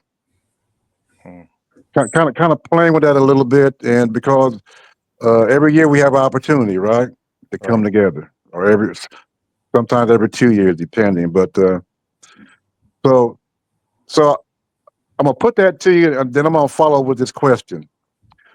What do you remember about Scott family reunions? So, and this is for, so you can chime in, Lisa, CJ. And I know for CJ, probably not a whole lot, because I don't think you've ever been to a Scott family reunion, CJ. Been to one. And so I like the fact of them being in Springfield, because I always look at that as home base. And I thought it was pretty unique to like, because we do it every 2 years, for that second year to be, you know, in a location that, you know, there's a family member. I don't know, like, I wonder what, and I guess these are questions that we would have to ask moving forward. Like, you know, what do the numbers look like for people that are coming? So like, if we have it in Springfield, what do those numbers look like in comparison to when we have it in other locations? Because I think the other locations are good, but sometimes it's kind of difficult for people to travel, you know, from wherever they are. And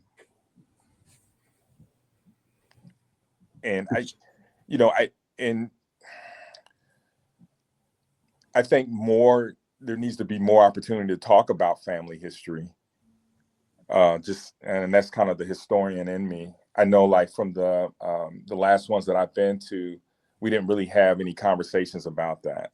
You know, I think maybe one time there was maybe a brief presentation, but, you know, just to understand more about the family.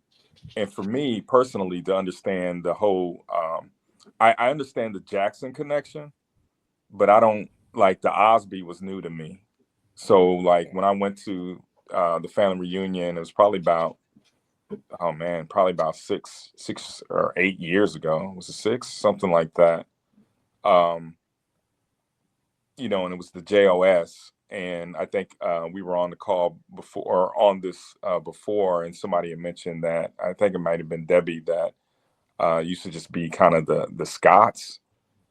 And then it started to expand. And so, and I think, I'm not really 100% sure who's running it now. I know that Billy Jackson has been, you know, heavily involved. So yeah, I mean, I don't know. I guess I would need some time to kind of think through it a little bit. But you know, just my contribution there would be if we could do more just around the history and making the connection, so, you know, everyone understands how we are truly related to each other. So, can I chime in, Uncle PUIGGIE, for a second? No, it's good. All right. So, you know, for me, and I'm a little bit different. I'm adventurous, and getting to Springfield is not an easy task. You have to fly into someplace, then you have to take a little commuter plane to get to Springfield, and it's exactly the same price as it would be for us to go to Cancun, or for us to take a cruise to a destination. And with 200 of us, depending on how many people go in, we can literally set it up so that we have private rooms, and that we have, you know, private event halls at these all-inclusives that we could set up. Instead of, when I think of Springfield, I think of a banquet hall, which is very unenthusiastic to me. It's not creative. To me, it's just boring. I'm sorry. I mean, where we could actually go someplace where we go on excursions, we go on a catamaran, we go scuba diving. You know, not only are we at a family reunion, but if we're going to be there for 3 or 4 days, we have things to do other than just a banquet. And what is there to do in Springfield? Lincoln's Tomb, Lincoln's Home. I mean, I'm sorry. I mean, I'm not trying to be mean, but Home base, you know, man, it's home base. I get that, but you have to remember this, right, Tony? It's home base for you, but for me and CJ, we're spending $600 on a flight. We're spending $900 on a hotel where we can go to an all-inclusive in Cancun or Jamaica, you know, Montego Bay, and go ziplining and go, you know, Margaritaville. I mean, I'm not saying. But don't you want to show Billy, your that's kids like where that it all idea. started? Don't you want to show your kids where everything started? I'm just playing, man. No, I'm good. I like the Cancun. I'm good with so that. I'm really starting to feel the that. story itself can live on in regards to not actually have to be in the location. Exactly. Exactly. But I'm all about that shell hole from that last conversation that people were fishing and hunting from, Billy. I mean, that's probably the destination that all of us should go look at when we go to reunions. Bro, it's all cemented over. It's not there anymore. Oh, it's No, not. man. It's a neighborhood. Yeah, it's a neighborhood. It's an old gather folks. around and hold hands Sorry, and not old consider folks. the memorial. It's a Okay. it's a retirement community now. Oh, is it? Okay. Yeah, my mom lives in it. Well, there goes Springfield. But for me, it's really about being present, right? So Exactly. right. So I've been to one, and honestly, aesthetically, I hear what you're saying, Billy, and that is very appealing for me to have or to initiate myself and family to be there. But to Tony's piece is more substance, right? And the one that I went to, and I probably shouldn't even base it off or even have any kind of time to speak on my only experience in a family in the Scott family reunion is that I left there still not knowing, Right. I left there still wanting, right? And to Tony's point, it would be great to understand not only the family tree, but how we currently contribute to that family tree. Who are we from an organization of our family that we are on this tree to be able to connect with the very people that are there, right? I mean, there was a lot of, granted, if you're an introvert, it's very hard for you to connect with family that you've never met before. Right. If you're an extrovert, I don't know anything about that. I'm an introvert, so it's easy for you to connect very much with family, right? That you've never met before, and utilize that time as a mixer, right? Right. But hold on for a second, CJ, just 1 second. Yeah. But to me, and this is just my opinion, when you have a destination at a all-inclusive, right, with excursions, now you and I are scuba diving together. You and I are catamaraning together. And each person can do what's right for them. The kids can spend the entire time by the pool. And then after we do all of that, we come together as a family. We've made a connection because we've done this whole thing together. We've been out on the ocean together. And then we have a private room where we enjoy our all-inclusive dinner. We have a slideshow in that all-inclusive dinner, right? Everything's already included. We tell people 2 years in advance so they can start saving up for it. We can actually do some type of 50% down and then 25% now and then here. And everyone comes away with knowing someone as opposed to a freaking banquet where you're going in and you're just at the Holiday Inn, like who the hell wants to do that? Billy, I get it. I think each one of those has its merits, right? I think what I'm trying to get to is that we need to have that combination. I mean, PUIGGIE's asking us a very direct question around, our vision and certainly, what has transpired prior in regards to family reunions and where we sit today in our age and our association with the family of how we're looking forward for this to be something new and a value and a substance. I think, honestly, Billy, you're absolutely right. I would love to go to a Cancun, right? I mean, that would be fantastic in regards to the excursions and or how it's developed or organized. But I also believe from the other point of view is that we need to have substance as associated to the merit or to the aesthetics of what we're trying to our destination. Once I get there, I still don't want to leave wanting. So how do we make sure that we build all that together to ensure the fact that we are whole when we leave, and most importantly, that we want to do it again, that we find that it is a value of an investment of time with our family to want to have this continuing on and not have it diluted by way of folks not showing up because of the interest factor. Right. So I agree with you. And Billy, yes. I'm sorry. Go ahead, sir. I agree with you, CJ. And to me, what we would do is we would do a combination of things, right? Yeah. So we would have our generation, we would have the elders, and then we would have the younger generation all contribute to what would make this a really comprehensive family reunion. And we would build things around each community so that the elders have something to do. They might not want to go out on a boat. And then the children have something to do. And then at the end of each day, we actually talk about one part of our legacy. So if it's a 3 or 4 day trip, day one, who are we? Because we haven't defined that yet. And then day two, what happened in the 70s, what happened in the 80s, what happened in the 90s, and where are we headed?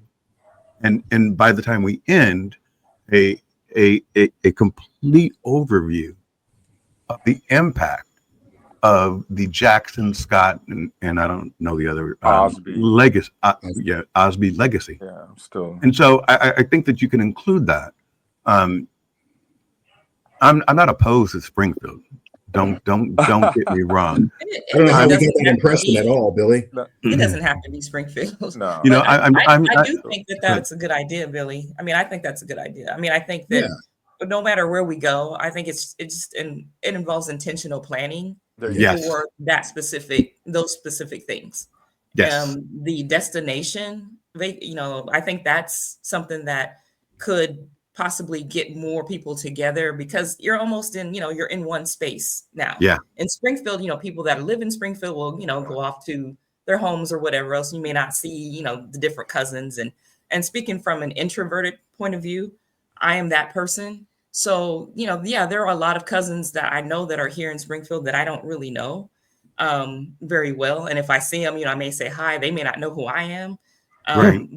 But, being in that destination area, you almost are kind of forced to interact with people that you don't know. And I think that's a good thing. And being an introvert, when you have I'm going to keep saying excursion, where you're together with your cousins, right. You're doing something, so you don't have to think about something to talk about. You're actually, playing volleyball together, whatever it is, it's all right there. So, I mean, that's just my 2 cents. Okay. I would be happy to organize it. Can I add to this a little bit now? Yes, sir. So now the conversation has begun, and I'm looking at some very capable people right now.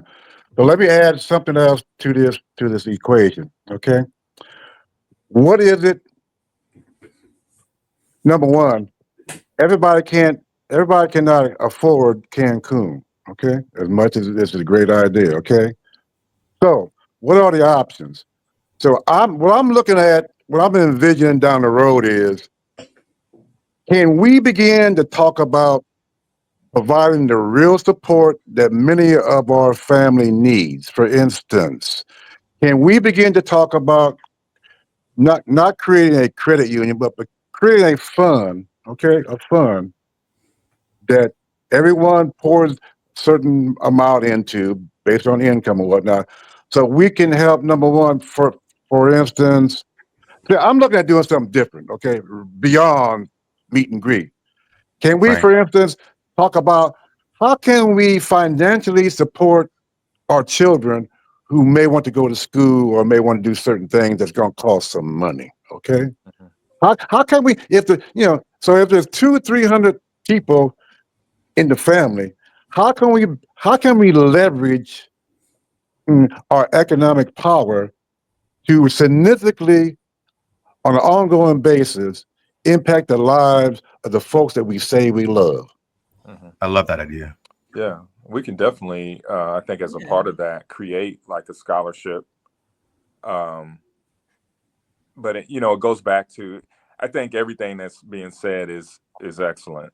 I think, doing it to a destination, as Billy was suggesting, and what you said, Lisa, brings everybody together. From what you were saying, CJ, from back to what I was saying about, making the connections from a historical standpoint of who's connected to who and how we are all connected as a collective.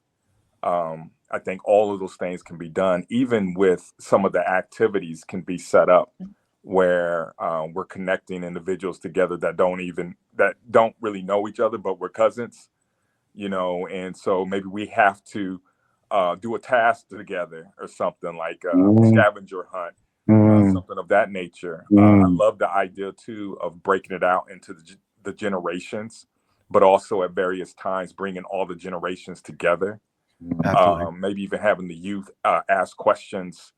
Have like a session where it's a question and answering period where we're asking our elders, about what life was like, growing up in the family and, those sort of things. I think there's a whole lot that we could potentially do. And with the scholarship piece, we could create something that is, long lasting. We would have to figure out from a financial standpoint, what does that look like and how do we continually collect funds for it? And how do we manage those funds? So we may Right. How have does to it get create a how does it get 501(c)(3). distributed? Yeah, we would have to almost create a 501(c)(3), I think, in that regard, to make sure that money is, in a secure location, that it's not like in somebody's desk drawer somewhere. We don't want to do that. I don't want anybody's money in my desk drawer. Don't want that responsibility. Absolutely. But making sure that there's some accountability for that, and that it's something that can continue. And I think and passing down the generational wealth, not just I'm sorry for cutting you off, Tony, but I think we have a tendency to only think about what's going on in our immediate family. But when you spider it out, we are one family, and kind of, if one succeeds and one kind of can't afford to send their kids to college, how do we come together and kind of unite and have that fund for them and help continue the growth? Sorry, I'll shut up. Absolutely. And what you're saying, like, the connections are important, like with Ryan coming here, and he's going to be a Denison. He's like going to be 25 minutes away from us. Right. So we want to make sure that Devin gets connected to him as well. Right. Yvette's here, which is Lisa's daughter, to make sure that, she's connected in that mix as well. And so Ryan gets to meet family that he doesn't know, has never met, maybe he hasn't even heard of. But, building those new bonds to the, as uncle/cousin PUIGGIE saying, so, we can make sure that, we have that legacy, and those things that the legacy continues to live on. Absolutely. Yeah, I love that, Tony, because I think that is a great experiment or testing ground for, our cousin going to Denison. I think that also should resonate within the network of US for all of our young graduates going into college, and connecting them to family in those prospective states that they're going to college in, for that support, especially for those kids that are away from home, away from their initial family, and have us be able to support, host, and give them a foundation in a strange land and a strange experience, so that they have the foundation that family is always there with them. But I think that connection that we're talking about for Ohio should be in every state that our family is going to be graduating into, and having a college experience for our family to step up and pick up in regards to giving them an opportunity, not just for the academic, but also the social backing, most likely, that they're going to need from a family experience that they're not going to have in a different state. Right. Well said. I'm getting goosebumps. So that's, this is the entire intention behind us getting together, and that is feeling like we're family again, and I love it, but it's kind of like, I chose to do it. I don't know why at this stage in my life. I think I started with this. I feel this need to connect with all of you guys. I promise that I'll never dine and ditch again. Thank God. CJ, it's so great connecting with you again. I've made a few jokes, but my heart is full right now with you and Lisa and Uncle PUIGGIE sharing some positive things about my father. I really appreciated that. One of the things about this forum that I want to make sure that everyone understands is that I've intentionally not had the parents with the children. So Uncle PUIGGIE, Bill, is not here, not because he didn't want to be here, but because I wanted you to be able to speak freely and have him speak freely about your experiences.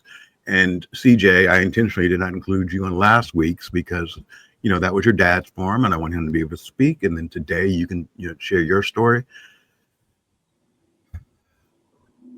But I love it. Next week, hopefully, Shauna will be on, Aunt Nancy's granddaughter. I don't know who the elder should be. PUIGGIE, do you have any suggestions on that? It could be Debbie Scott. It could be Freddie. It could be Freddie Scott. I don't know him. Billy Jackson. I'm not really in contact with him, but I would love to get something started so it is cohesive. So let me ask you a question. Yes, sir. Do you have a hard copy of the list and contact information of most of the cousins? I don't know. I don't know anybody. So in order for me to do it, like for instance, you and Jimmy both reached out to me and said, I just saw the program. Can I be on? And I'm like, yeah, absolutely. Debbie is helping me get in contact with a few people. And then Shauna was introduced to me by my mom. She said, you know, Shauna reached out because Joyce passed to my mom and found out we were doing this. So that's how she got involved. Yeah, well, let me just say this about that, okay? It's clear to me that this is thoroughly a unique, natural process that we're on to, okay? And I think we need to focus on the level that we're at now as much as possible, even though it's fun and games and laughing is okay and joking, that's fine. But I just have a feeling right now that we kind of pretty well had set a standard with this conversation today that's going to have far-reaching impact. And again, your brilliance, this idea is off the chart, and I fully encourage everybody to take advantage of it. To take advantage of it. Come on and be you. Be you. Yeah, okay? Absolutely. No filter. No filter. I don't think the Scots have a filter. Do you? I mean, seriously. Yeah, I do. Believe it or not. Okay. Yeah, I am purposely not sharing a lot of things that I've been thinking about watching the last 3 podcasts. Okay, every day I'm thinking about the conversations that were had and whatnot, and constantly ask myself, okay, so what am I going to say? How am I going to respond to certain questions? And of course, I made a commitment not to name names and expose a lot of things because it's personal and it impacts other people. That wouldn't be fair. And just like I have issue with people having derogatory comments made about them, but they're not present to defend themselves or to respond. I have issue with that kind of stuff. But at the same time, look here, y'all. I'm 82 and I'm in the last chapter of my journey, and time is flowing fast. Okay. Yeah. A lot of there have been a number of aunts, uncles, parents who lived to be 90s. Okay. However, there's no guarantee that I will see that. So at this point in time, I'm really doubling down on my calling, achieving what it is that he has for me to do. I co-founded 2 nonprofits, working on a 3rd. Okay, my energy level is off the charts, and I'm awful mindful that I don't know everything, and I don't have to, and I have a background of doing training, facilitating, counseling, et cetera, et cetera. So what I understand about my role right now is I simply want to facilitate, to help facilitate. And I love working within a team context, okay? I love working in a team context. I'm so impressed with these 3 young people that I've listened to today. Yeah, you too, Lisa, even though you haven't talked a lot. Your demeanor, I'm so respectful of who I see and who you are. And I'm totally impressed with Bill. I'm really getting to know. I've been impressed with Tony since I listened to him, and I felt so blessed meeting James Scott, Jimmy's son. Yeah, buddy. Thank you for coming on. But I'll go back to say what I said a few minutes ago. I simply want to prioritize. I do not want to dominate. I've never been a dominator. Okay. Yeah, I do have a voice. I will speak. Okay, when I feel it's necessary. But I'm about the business of living, encouraging the younger generation to get it on and be who they want to be and do what they Right. want to do. Well said, my friend. Outstanding. Very well said. Love it. We've been on for 2 hours. It's been fantastic. I think Uncle PUIGGIE has added a great amount of color to this conversation, a great amount of history, and a great respect to you, sir, for everything that you are and everything that you've meant to me over the years. And I love you. I want you to know that. And I love you. I love you all. thank you. Even CJ? All right. Sure. He said even see. I don't want his dad to jump on a plane and come visit me. You crazy? Yeah. Yeah. Even CJ. CJ is amazing. I can't wait till August so we can go to dinner and he can pay for it. Dutch went out the window, I guess, because that was the initial relation in regards to that breaking of the bread. Right. Okay. You guys are amazing. I can't believe that we can hold on. Bruno, shut up. I have an Akita, guys. He's 120 pounds and my window's open, so he's barking at other dogs. Jeremy said it right here. You're all blessed to have such a smart gentleman with true grit, with the true grit. And I'm assuming that's referring to you, PUIGGIE, because Tony and CJ and I are not smart gentlemen. We are we are gentlemen. I mean, we might be smart, but I don't think we're gentlemen.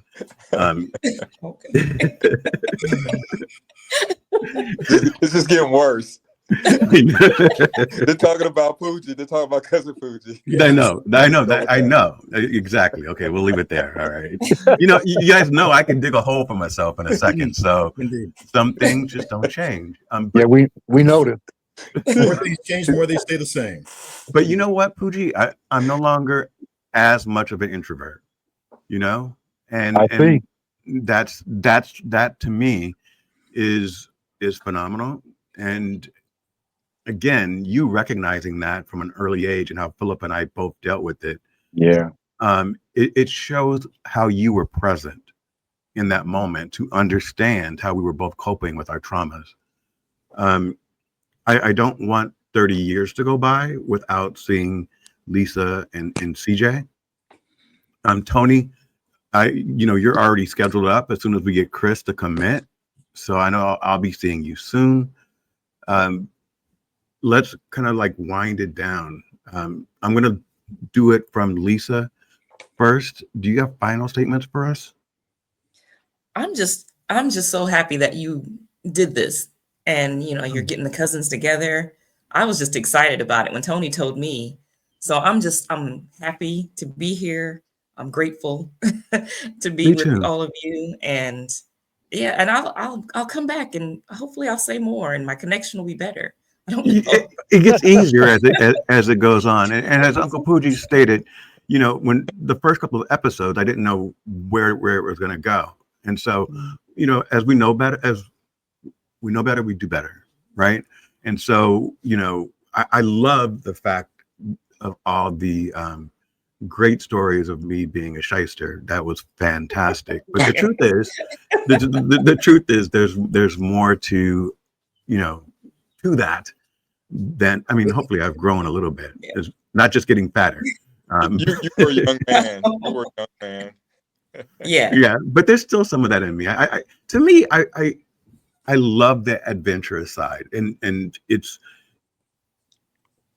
you know, we don't want to steal from restaurants. So I'm not doing that, but I still have like an enthusiasm for life and a desire to That's do good. things that are not just ordinary, to do the extraordinary. Right. So that's part of who I am, and I hope I continue to be that. Tony? I just want to say again, you know, and I said it last time, you know, just I'm thankful for family.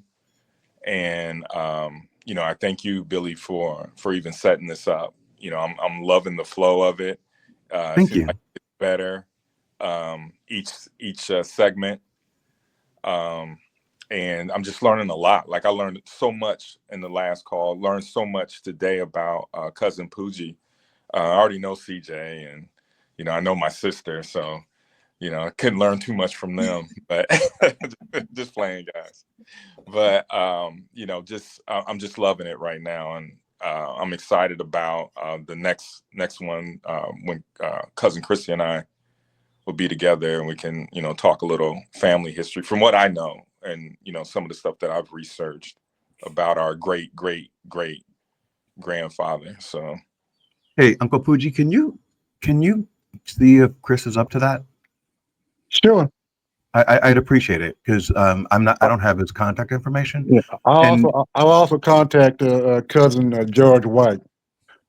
okay, absolutely. And one of the things for next week, with Shauna, I really want to make sure that we have someone there. So, is Freddie Scott a good person to do that, or I want someone that would have known Aunt Nancy? Yeah, I don't know who had a relationship with Aunt Nancy. I know I didn't. Like, she was in Detroit doing her thing. Right. But regardless of who knows who, we should try to bring any and everybody on who we need to hear from. Okay. Okay. And grow this thing. You're off to a great start. And keep it moving. All right. So I'm going to ask a direct ask is, you know, if your cousins, your direct first cousins, if any of them are out there that want to join, can you help me facilitate that? I will contact them. I will talk to them. I will send you their contact information. I appreciate that. Freddie's and Georgie's and Chris and anybody else I think that we need to pull in. Yep. So each show needs a different elder. So please understand this, okay? You don't have to push. See, what I understand now is this was meant to be. Thank you. This was meant to be, okay? This is powerfully generic, okay? It came when it needed to come, okay? It is a major eye opener to a lot of people who are listening in, okay?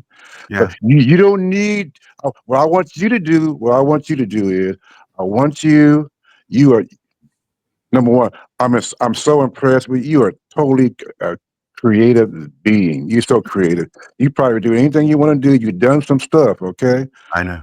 I'm sad that you don't have your own business. I thought you still had your own business. I was proud.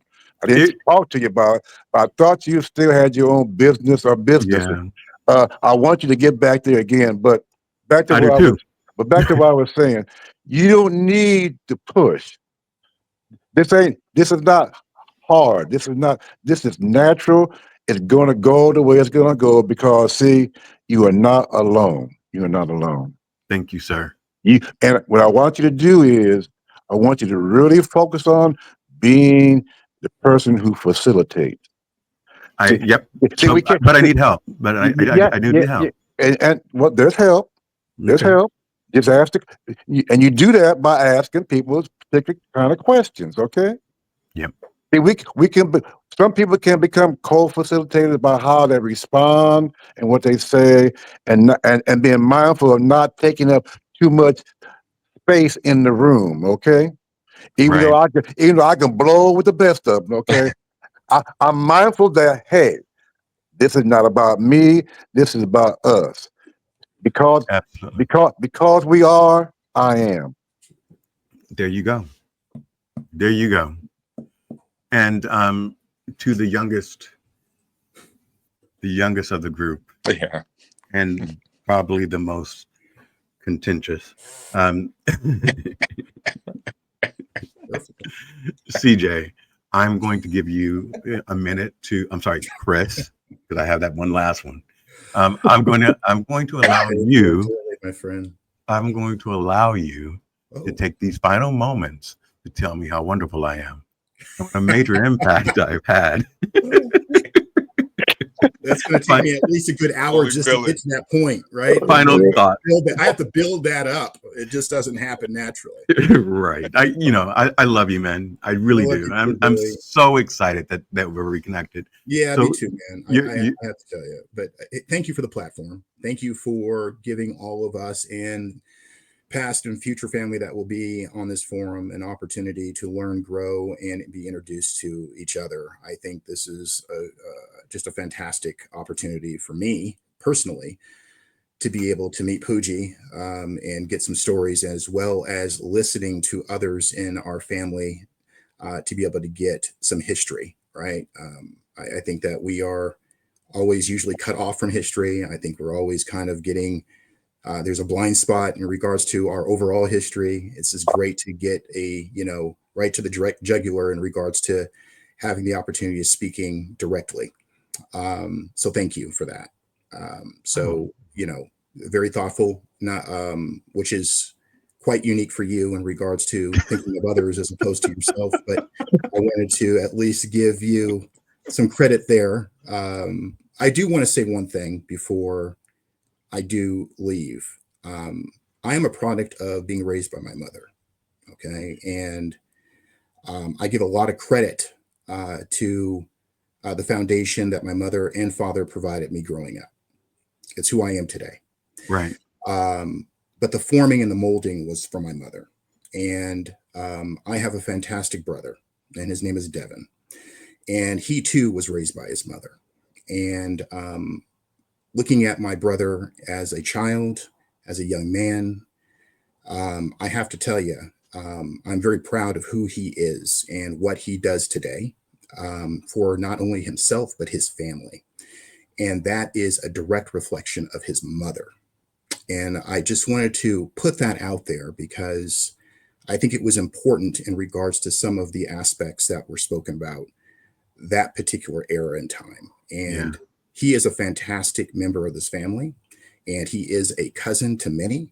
And I am looking forward to him having the opportunity to be on your platform, Billy, to understand and who our family is, because he has been divided in regards to his relationship with our family. And I am always trying to make that connection. But I would feel remiss in regards to not having said that today. Because let's get him on. I would love that. And I think he would appreciate that. But I wanted to initiate that conversation, or at least that statement, because there's a lot of aspects into different sides of the story, right? So it's always good I get it. I get it. You know, and it's important for me to speak up and speak out in the sense of what was mentioned. And I want to make sure that my brother understands that he is not alone, and he certainly is a product of some really good rearing. And I am very proud of him, and I'm looking forward to him being able to express his experience with all of you and all of us one of these days. So thank you for giving me that opportunity, because I just regret it if I didn't. Absolutely. And so there's a bunch of people that are lined up. Devin can come on anytime he wants. What I want to do, just so that we're clear, right? I really want a panel of 4. It makes it really easier to make sure that everyone gets time in. Devin is welcome anytime he wants to come on. I'm going to leave that up to you to get it scheduled. Maybe you can just put us in a group text or whatever, as long as he wants to come on. I also have Olivia coming on. I think Ryan's going to come on without their dad. Devin you can come on with Devin if you want. It's up to you. And you can come back as many times as you want, as long as you feel like you're you're engaged and you're excited, and you know. Oh, great! I thought this was the only time you were going to have me, so I appreciate you letting me know that, because I thought this was it for me. No, I wanted to get everything out as I possibly can in the past 2 hours and 19 minutes, because we're not going to let 30 years go past, right? And this is not a one and done type of experience. I'm just bullshitting. This is us becoming family and evolving and understanding what's going on in each other's lives on a daily basis. And as things change for us, we should be able to talk to each other. I mean, eventually we'll be all that we have. No, that's hey, that's the gospel I read from too. So I'm all for it. Yeah. Thank you. You guys, are you guys good? Is there anything else you want to get out? I just wanted to say quickly, I like the idea of having the youngest generation. So yeah. You know, because Lisa has 2 kids.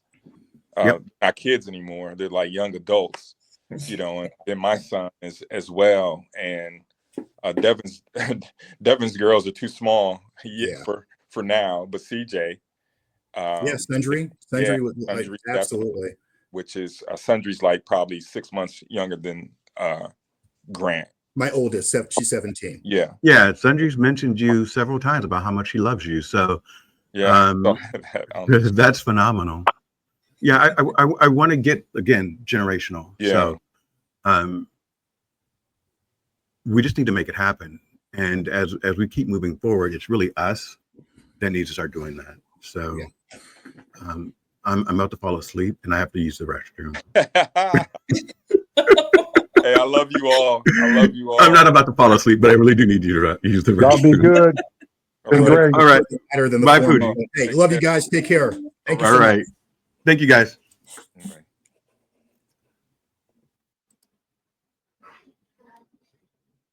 All right, guys. That's the end of UBU Live Cousin Talk. I love my family. Man, and your comments have been off the chain. Again, I'd like to remind you about Angela Gear and donating to her Scooby GoFundMe. I have 2 dogs and they are kind of holding me together right now. So I understand where she's at, and you guys have a great evening. Bye.